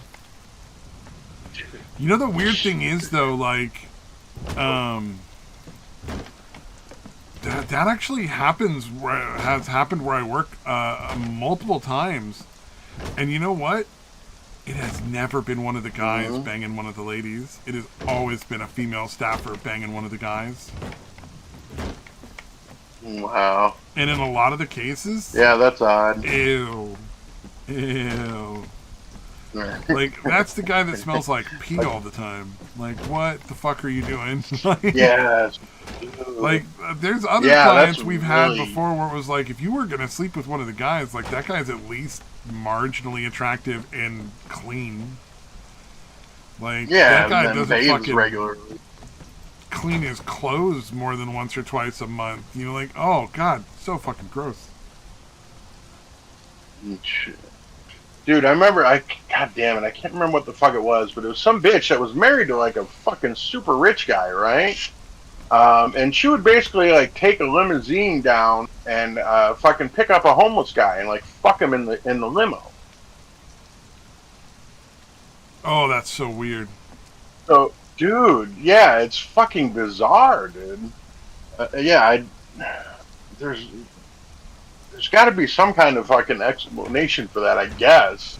I'm sure it's like, a what the fuck is up with that some syndrome sort. of whatever. Yeah. But it's just like, why? Why would you risk your fucking marriage to fuck a homeless guy? That's insane. Oh, wait, she was married? Yeah, she was married to a really rich dude. Oh, wow. And yeah, she got busted because she kept picking up this homeless dude and fucking him in the limo that her very rich husband was, you know. Oh, that sounds kind of like one of those things where, like, she didn't really like the guy she married, so she had that weird latent animosity that some chicks do. Guys do it too, though. To be fair, guys do it too, but not nearly as often. But where they have this like deep-seated animosity because what they want is all of that person's money and wealth and power and status. They just don't want to have to actually be with that person, and they feel like they should just have it. And it's not, you know, it's not fair that they have to deal with having to actually like be married to the person who actually earned all of those things. Yeah. And so they treat like really low status people as like a weird fuck you to that person kind of thing. Like, it's weird. Yeah, it's almost like it somehow devalues their husband, their rich husband in some way because they'd rather fuck some loser, some fucking homeless loser. Yeah, it's such a strange like I don't know. Yeah, I'm trying to figure out the mindset. There's some shit that's just Yeah, I don't know. You know what I'm saying? Like that somehow devalues their husband in their mind. Like I'd rather fuck In this their mind, bum. yeah. In everybody else's Yeah, mind, you're just a cheating whore, but yeah, and a dumb yeah. one because you're not even Cheating is cheating with somebody who's going to disgusting. be able to like provide you with the same lifestyle you're used to. Yeah, You're kind of fucking yeah. It's yourself fucking over. yeah. Oh shit! Oh shit! Did you watch the DPS healer one? I can't remember if uh Oh yeah, no, I that put that happens video on. in Overwatch all the time. Yeah, I figured. Like, I know, like just enough about those type of games to like understand why that's funny. But I thought you might find that even funnier Oh than yeah, I no, did, since you probably that was dealt with it all definitely the a good time. one. Yeah, just the way he's being like very vague and like making it seem like he's answering without answering Oh yeah, before they finally nail him down. Okay, okay, yes, I'll heal. All right, and then he just charges in at the fucking beginning and gets fucking killed. uh, Oh fuck! Yeah, it was pretty actually, funny. the reason I don't play the kind of games that particular thing was from, so like in Overwatch, where it's a shooter game, there's DPS and there's healers, and the healers will be DPS sometimes and kind of fuck you over. But in like the World of Warcraft style games, EverQuest, World of Warcraft, a bunch of different kinds of sort of MMORPG things. I don't play any of Right, those right. because they're group games, so you have to have a group of people to like play certain parts of the game. Like if you want Right, to raid right. certain bosses and go into certain dungeons, you can't do it solo. And that right Yeah, there is that's a what I big didn't like like no about like thank the you. Elder Scrolls Online. Yeah, not a big fan of those things. I'm a pass on that. But the other thing is, Right. if you're not playing a meta character, it's really hard to get groups of people to work with you. So, like, your Mm, gameplay is dictated by what everybody else wants you to do with your character, not by how you want to play. mm, So you can't gotcha. get creative and come up with weird, different, ways of using, like, the abilities and shit. You have to be like, no, you're going to be a cleric and you're going to be this, you're going to have to use these abilities and those are the ones you level up. And you can't learn any other abilities. It's not, other people won't want to group up with you if you do. And so it's like, well, then it's not really a fun Mm, game anymore, at least not for me. yeah, yeah. But like every time you level up, you're gonna invest whatever points you get from leveling up in whatever the meta is, or you're gonna not be able to play the game. And it's like, fuck that noise. Mm. Oh shit! Oh, dude, I was just scrolling past the acolyte bitch again. Yeah. Oh god. Yeah, apparently she was. Did you ever watch any of the Hunger Games movies? Nah. No. Okay. All right. I figured Well, that anyway, was she was too apparently in that possible. when That she was was a too kid. much likely to happen in the future. I didn't want to fucking no spoilers in real life. Right. Yeah, but apparently she was one of the characters, like as a kid, that died pretty early on. But anyways, yeah, apparently she grew up to become this bitch. So you know what I mean? She's been in acting for fucking ever. She grew up in such a Oh, privileged fucking and life. she's definitely in It's acting just, because family was there to get her into acting, right? Like it wasn't because she yeah, worked really hard and studied acting. yeah, And, no, they just yeah. paid And for her to again, get a spot. but It's she's like black. Nicolas Cage is like really entertaining to watch, but there's no Yeah, way he would have had a career if his father wasn't fucking Coppola. yeah, yeah. Or it's his uncle or something, right? It's not Uncle, even oh his maybe dad, right? maybe you're right. Maybe it's Whatever it his is, uncle. yeah, they're But if he related. wasn't related to Yeah, Francis Ford he's definitely a Coppola, Coppola. Yeah, he's definitely a Coppola. there's no Yeah. way he would have been an actor now. Yeah, yeah, yeah. But yeah, just this bitch growing up so fucking entitled and trying to And claim being a oppression. millionaire before she even Again, became an actor, yeah, yeah, yeah. Her parents are fucking super wealthy. And again, she's half white, but that doesn't count. Obviously, she's a black woman. Although I Oh guess that yeah. is kind of the way everybody sees it, though, isn't it? Like I if wonder you're what half that's like at whatever fucking and white, holidays. mm, Yeah, it would when be, she shows up for like interesting the to find family out. dinner and shit, and they're like, you know, you're fucking half white, right? Like your fucking dad's a white guy. Like we all think you're being fucking ridiculous. You're never been oppressed. Like you're a fucking rich kid, you know? Like, cause you know, like the parents are probably like, what the fuck do you mean oppressed? We fucking gave you everything you could ever want. Fucking oppressed bullshit, you know? Like to fucking tell people you're oppressed, making us look bad. Yeah. Yeah, and they just get a pass. Like nobody, like, you know, it's easily like I didn't search that information out, and I found it out. So, yeah, it's just very odd to claim that kind of oppression when you've been grown up with every fucking possible advantage. It's fucking bizarre, man. And they won't call them on it. Like, you know what I mean? We, you know, a lot of people do know it. A lot of people have pointed it out, but nobody in the media will point out how full of shit this bitch is. Oh yeah, I don't know, I'm dude. trying to find that one. It's fucking funny. It's like the new. Like it's like a style almost. Yeah, yeah. Like, you know, yeah, it's kind of like you the, do your the makeup narratives. the right way, you do your hair the right way, and you claim this kind of oppression. And now you're the right style. You're you know. It just it's like clothes that they put on. There's no sincerity behind any of it. Yeah, yeah. It's just delivering the fucking propaganda, essentially. Yep. I don't know where the fuck that was from, because I really want to find that meme, dude. It's so funny. It's literally just like 8 different emotions or whatever. Everyone's a picture of her stone-faced. Oh. She's a fucking horrible actress. Yeah, that's the other thing. She's not even good at it. What was it? I seen a bunch of the, or maybe it's just one scene or whatever, but I've seen a bunch of clips where it's like her like settling in to be a fighter or something, and it just looks so awkward. It's like you just squat down and put your hand in front of you slightly, and it's like, what are you doing?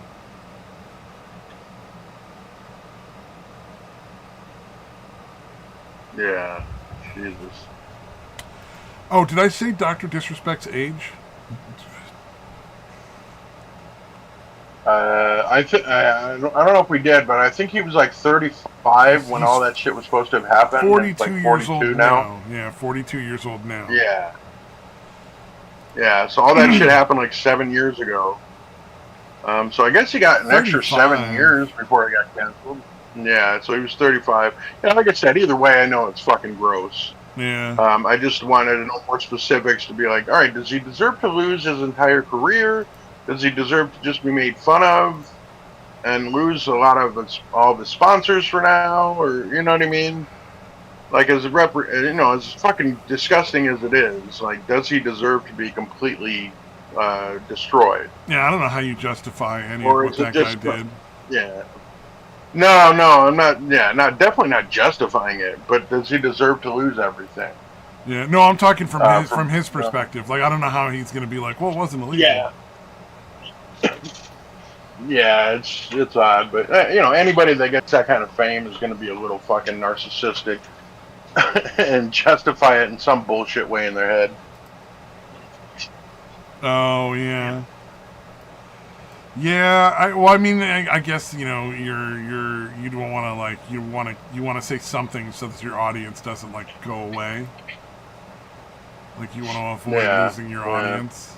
He probably should have just said absolutely nothing about it, or just said, "Look, man, I'm not going to talk about it. It's in the past. You guys want to try to figure it out? That's fine." But you know what I mean? Like he probably would have been better off doing that. Oh yeah, no. Well, that's what we were saying earlier.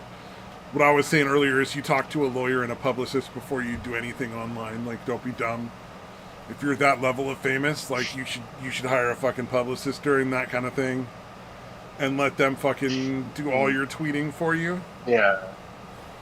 Yeah, I feel like that doesn't. It works for like Here's actors here's and what shit. I It think doesn't really work for the way anybody on forward YouTube. is. Or, If you really want to make a way forward with that and do it in a way that like doesn't fuck you over, I would say either don't say anything, because there's never going to be any sort of criminal charges. People will eventually just forget it, and you actually are probably going to come off yeah, as much better if you just don't fucking respond.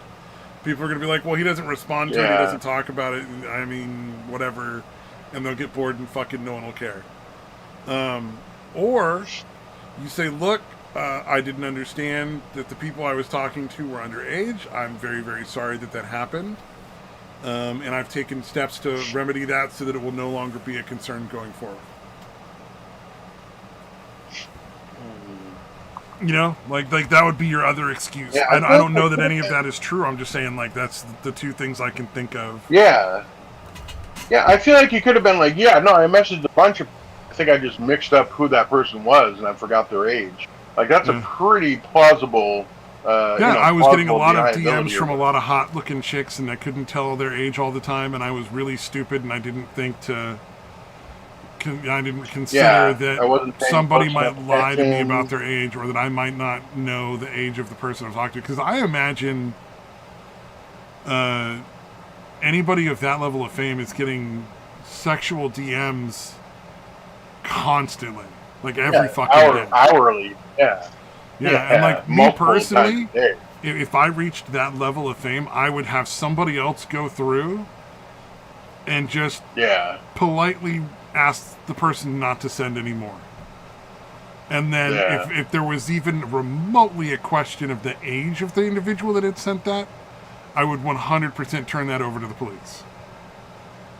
Just Yeah. like, I'm not going to get involved with it, me personally. I just want somebody else to deal with it. And if there's somebody that's like 12 years old sending nudes, that goes to the cops, because the cops need to deal with that. Yeah. Whatever, something's going Yeah, on there that that kid shouldn't needs be. There's some no attention. reason a 12-year-old should be sending a 35-year-old nudes. That needs to be dealt Yeah. with. Somebody needs Yeah. to look into that. You know what I'm saying? Yeah. Yeah. Just don't even fuck with it. I would never look through my fan mail. I would have it screened so that the fan mail I was looking at was like not insane. Because Yeah. the amount you're going to Yeah. get on a regular basis, there's no reason to go through all of that yourself. You don't have time for that if you're also doing all the stuff that streamers do on a regular basis. Because they do work a lot of long hours. Like, I know that's a very popular to kind of like shit on them for being lazy. But like a lot of streamers put in Right. like 8-hour streams 3 or 4 times a week. Plus, you know, there's a lot of stuff that goes into like setting up behind the scenes, getting all the tech and everything, and keeping all your software like up to date, and Yeah. the things that make it work. Yeah. that No, way. I'm always like, yeah, any of the channels with any kind of decent size. Like if I'm commenting on their video, I am not expecting them to fucking read it. You know what I mean? Yeah. Like I don't, I'm commenting to. There's a for other YouTuber I people, watch that actually other fans responds that- to every comment almost.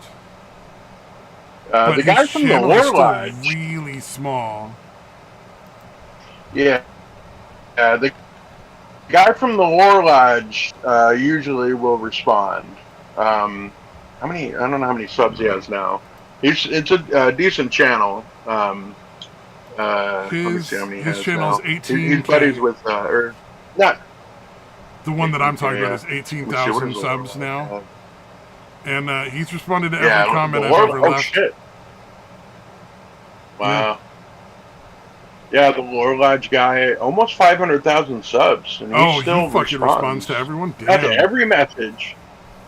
No, not to everyone, but he's responded to a few of mine. Oh, okay. More often than not. Well, you probably leave yeah, more like often than not when I leave polite, when I like, comment on one of his interesting videos. comments as opposed to a lot of people who just say dumb shit. You know, like, Yeah, yeah. Usually, yeah. I'm definitely not like trashing them. yeah. The one I watched, I've the guy's politely kind asked of him to entertaining. stop interacting with the flat Earth guys. Oh yeah. I'm like, hey, that you've done it like 3 or 4 times now. I hope you understand how pointless it is, right? Can you please stop interacting? I would rather not see it. Like I'm not saying I'm not telling what you do. I'm just saying I don't think it's fruitful. A fruitful discussion is not going to happen. I think that's obvious. So that kind of shit. But yeah, beyond that, it's usually just me being whatever my comments are. He responds more often than not. And I'm like, dude, you're way too big to be doing this shit. I don't, you don't need to answer me. Yeah. I The appreciate it. guy I watch is his channel is about like camping, and he puts together MREs that he makes. So like he'll go to like a store, like a grocery store, like a Safeway or like a Publix or like a Dollar Tree or a Walmart or something, and he'll put together like an MRE that has a shelf life of at least 1 year, and everything is ready to eat right out of the package. You may want to heat up whatever you've got, but you don't have to. You don't have to, yeah. Yeah. So like it's something you might not necessarily want to eat cold, but you could if you needed to. That kind of thing. And it's just entertaining and fun to watch and like silly. But he gets too hung up on hate comments sometimes. Like he starts to respond to the trolls in his videos and shit. And it's like I've refrained from leaving any comments because he clearly reads all the comments of being like, look, dude, don't bother with the negative people. Just ignore them. Yeah. Take it on board if it's like, if there's enough people making comments about something, take it on board as like criticism. But don't waste your time like going back and forth and getting upset about like somebody who's like, well, that doesn't, that's breaking the rules or blah, blah, blah. You're just doing this for entertainment. People are going to be shitty. Don't fucking get too the Wallage guy, like, I made the mistake of doing the flat earth comment, but I was doing it as a joke, saying, why are you ducking these people? It was a pretty long comment. Yeah. The last line literally said, this is not a serious comment. I literally typed in, this is not a serious comment. You know what I mean? Yeah. And so, but he responded to it like I was serious, which I kind of understand because he wants to try to respond to people. He can't, he's got to kind of skim the messages and respond pretty quickly. I get why he missed that. But the other people in the chat, I'm like, what the fuck is wrong with you guys? You guys there's no fucking reason why you couldn't read the entire thing and read the part where it says this is not a serious comment. I have noticed. If you're going to respond. I was going to say, I've noticed that it's best not to leave a comment that's more than 3 or 4 sentences long. If at all possible. Because people just don't fucking read anything. Yeah. And you're wasting your fucking time typing more than that. Not to say I don't do it. I'm just saying most of the time I try to keep it there because it's just like, it's so dumb. Oh, no, I don't do it as much now because it works every time. Somebody's going to respond to the 4 lines that are up to the read more prompt or whatever. Yeah. They're going to respond based on that and not bother to read the part right after that where I make it obvious that I'm fucking joking. I definitely don't do it as much as I used to. But well, it's really easy to not. If you're gonna, because it pisses me off. Because I'm like, dude, if you're gonna respond to a fucking comment, read the whole fucking comment. You should actually read the whole fucking comment. I agree with you on that. 100% agree with you that they should. I've given up on hoping. Yeah, they don't. Yeah, it's pointless, dude. But yeah, because I kind of do respond like that. You know what? I'm like, you know what, dude? Anytime I respond to somebody, I at least give them the courtesy of reading the entire fucking thing before I respond. Yeah. Because, it's fucking irritating. Because it's supposed to be like a joke. Like, I'm not doing it to be, well, I guess I am being a smart ass, whatever, but, you know what I mean? Like, it's supposed to be like a fucking fun thing.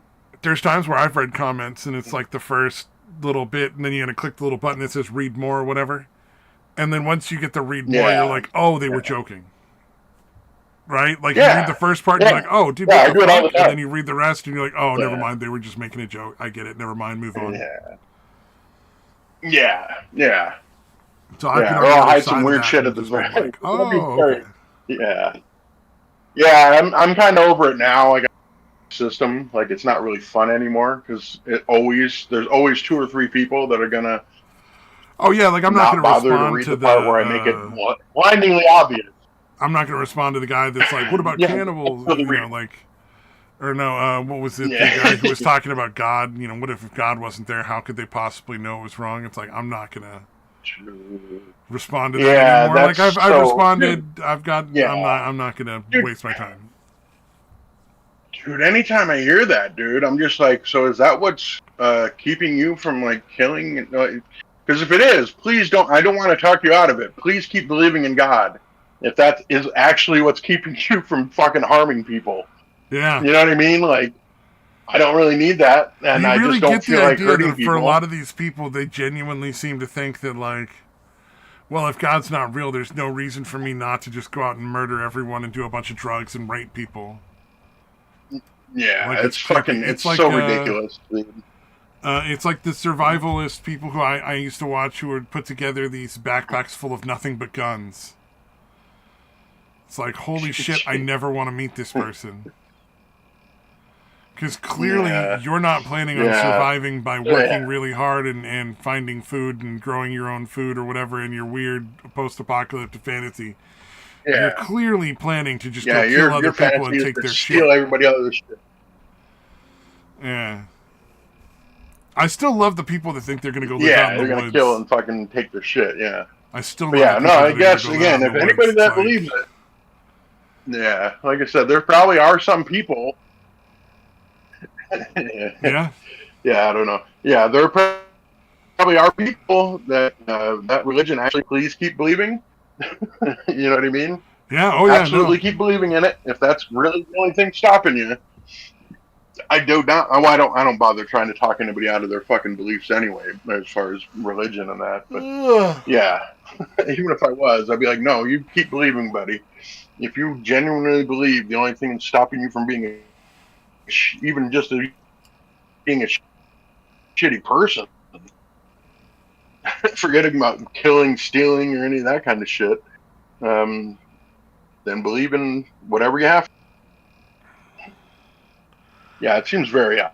What Because was it? Have you ever heard? like even like Prager, the guy, Prager, Dennis Prager, saying that Yeah. shit. Like really, Dennis Prager, you'd be out murdering, raping, and killing if you didn't believe in God.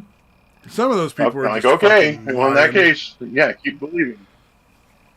Yeah, oh yeah, Prager's definitely a grifter. Yeah, yeah, the people at the Daily Wire grifters. Like yeah, there's plenty of people that are obviously just grifting off of whatever they I think can, they just say it because they know whatever it's belief system popular is and going to make them money. it's gonna build up their base and get their fan base riled up more. Yeah. Yeah, and again, they don't seem to understand. Like for me, when I decided I was an atheist, I'm like, all right, I've heard that a lot, so I'm going to try to be the absolute best person I can to refute that claim. I don't know You if know what I that's mean? for Like, me. That's not why I like to be a good person because like yeah. I've dealt with so many bad people, and it's like I'd rather just put some Yeah. positiveness back Yeah. out there. You know what I mean? Like Yeah. my dad always shit on me everything. Yeah, and again, I'm talking. So like when Yeah, I'm talking to like people 14, in real 15 life and they year want to olds. go do something and they're like excited about it, I'm like positive about it. Like there's no reason. If somebody wants to go and pursue photography, go fucking do photography, dude. Great. Do it. I hope it works out for you. You know what I mean? I'm not gonna like be the guy who's like, oh, that's fucking dumb. Like I just don't want to be that guy. That's why I'm I think that's really do your ultimately thing. what it is I'd like people to be supportive and pleasant and polite and nice. Yeah. Unless it's something exceptionally stupid and you're close, maybe. But for the most part, yeah. If it's something that's going to Oh shit, yeah, the ruin their life, of course I'm not going to be positive, but that's different. Yeah. Yeah. If somebody was like, man, I'm that was the being thing. a The heroin guy. junkie. Yeah, I'm going to be like, no, that's a terrible plan. That's fucking awful. Don't do that. Yeah. Yeah. I forgot what he did with the Lorelei guy I was talking about. Does the Weird Bible with Wendigoon, which is apparently live right now, or the last time I checked. Yeah. But yeah, I forgot what it was he did with Wendigoon. But yeah, like him and those two have like hung out, like and fucking like investigating because they both do a lot of the missing 411 shit. So they like literally like were camping out at one spot where like a kid disappeared, like a mysterious missing 411 disappearance. Like they both were like literally went to the spot where it happened and were like camping out in that area. Oh, right on. Which is always nice. Hey, you know what? Yeah, the guy from. I'd love to go out and camp. I'm not going to worry Enigma. about finding anything, so I'm not going to find anything. But, you know, I'm happy to go camp out in the woods and look for cryptids. Yeah, I think they mainly do it. It's kind of like Missing Enigma does it too. Like there was one where a kid disappeared. The robot grandma disappearance. I don't know if you're familiar with that one. Yeah. But the little kid was like, no, the other grandma that disappeared when light shined on her or whatever. Like he went to that area and he was like, holy shit! Like it gives you more insight into the story, and that's kind of why they do it. Yeah. Like, I want to see where this kid disappeared from. Like how easy is this to happen? Like yeah, so it's nice that they fucking invest that much time and fucking effort into it. Oh Plus, shit! It's late, probably dude. a lot of fun to go 6:45. camping and fucking around in the woods. Yeah. I can't remember a whole lot of bad times camping. Exactly, that's what I'm saying. Really I think enjoy that's that why shit. they do it. Is they're like, it's an expense for my business. It's gonna make the video better, and I get to go fuck around in the woods. Yeah. Anyway, it is Hang kind out of with running the guy late. We from should the roll. Lodge. This dinner has been ready for like 10 minutes.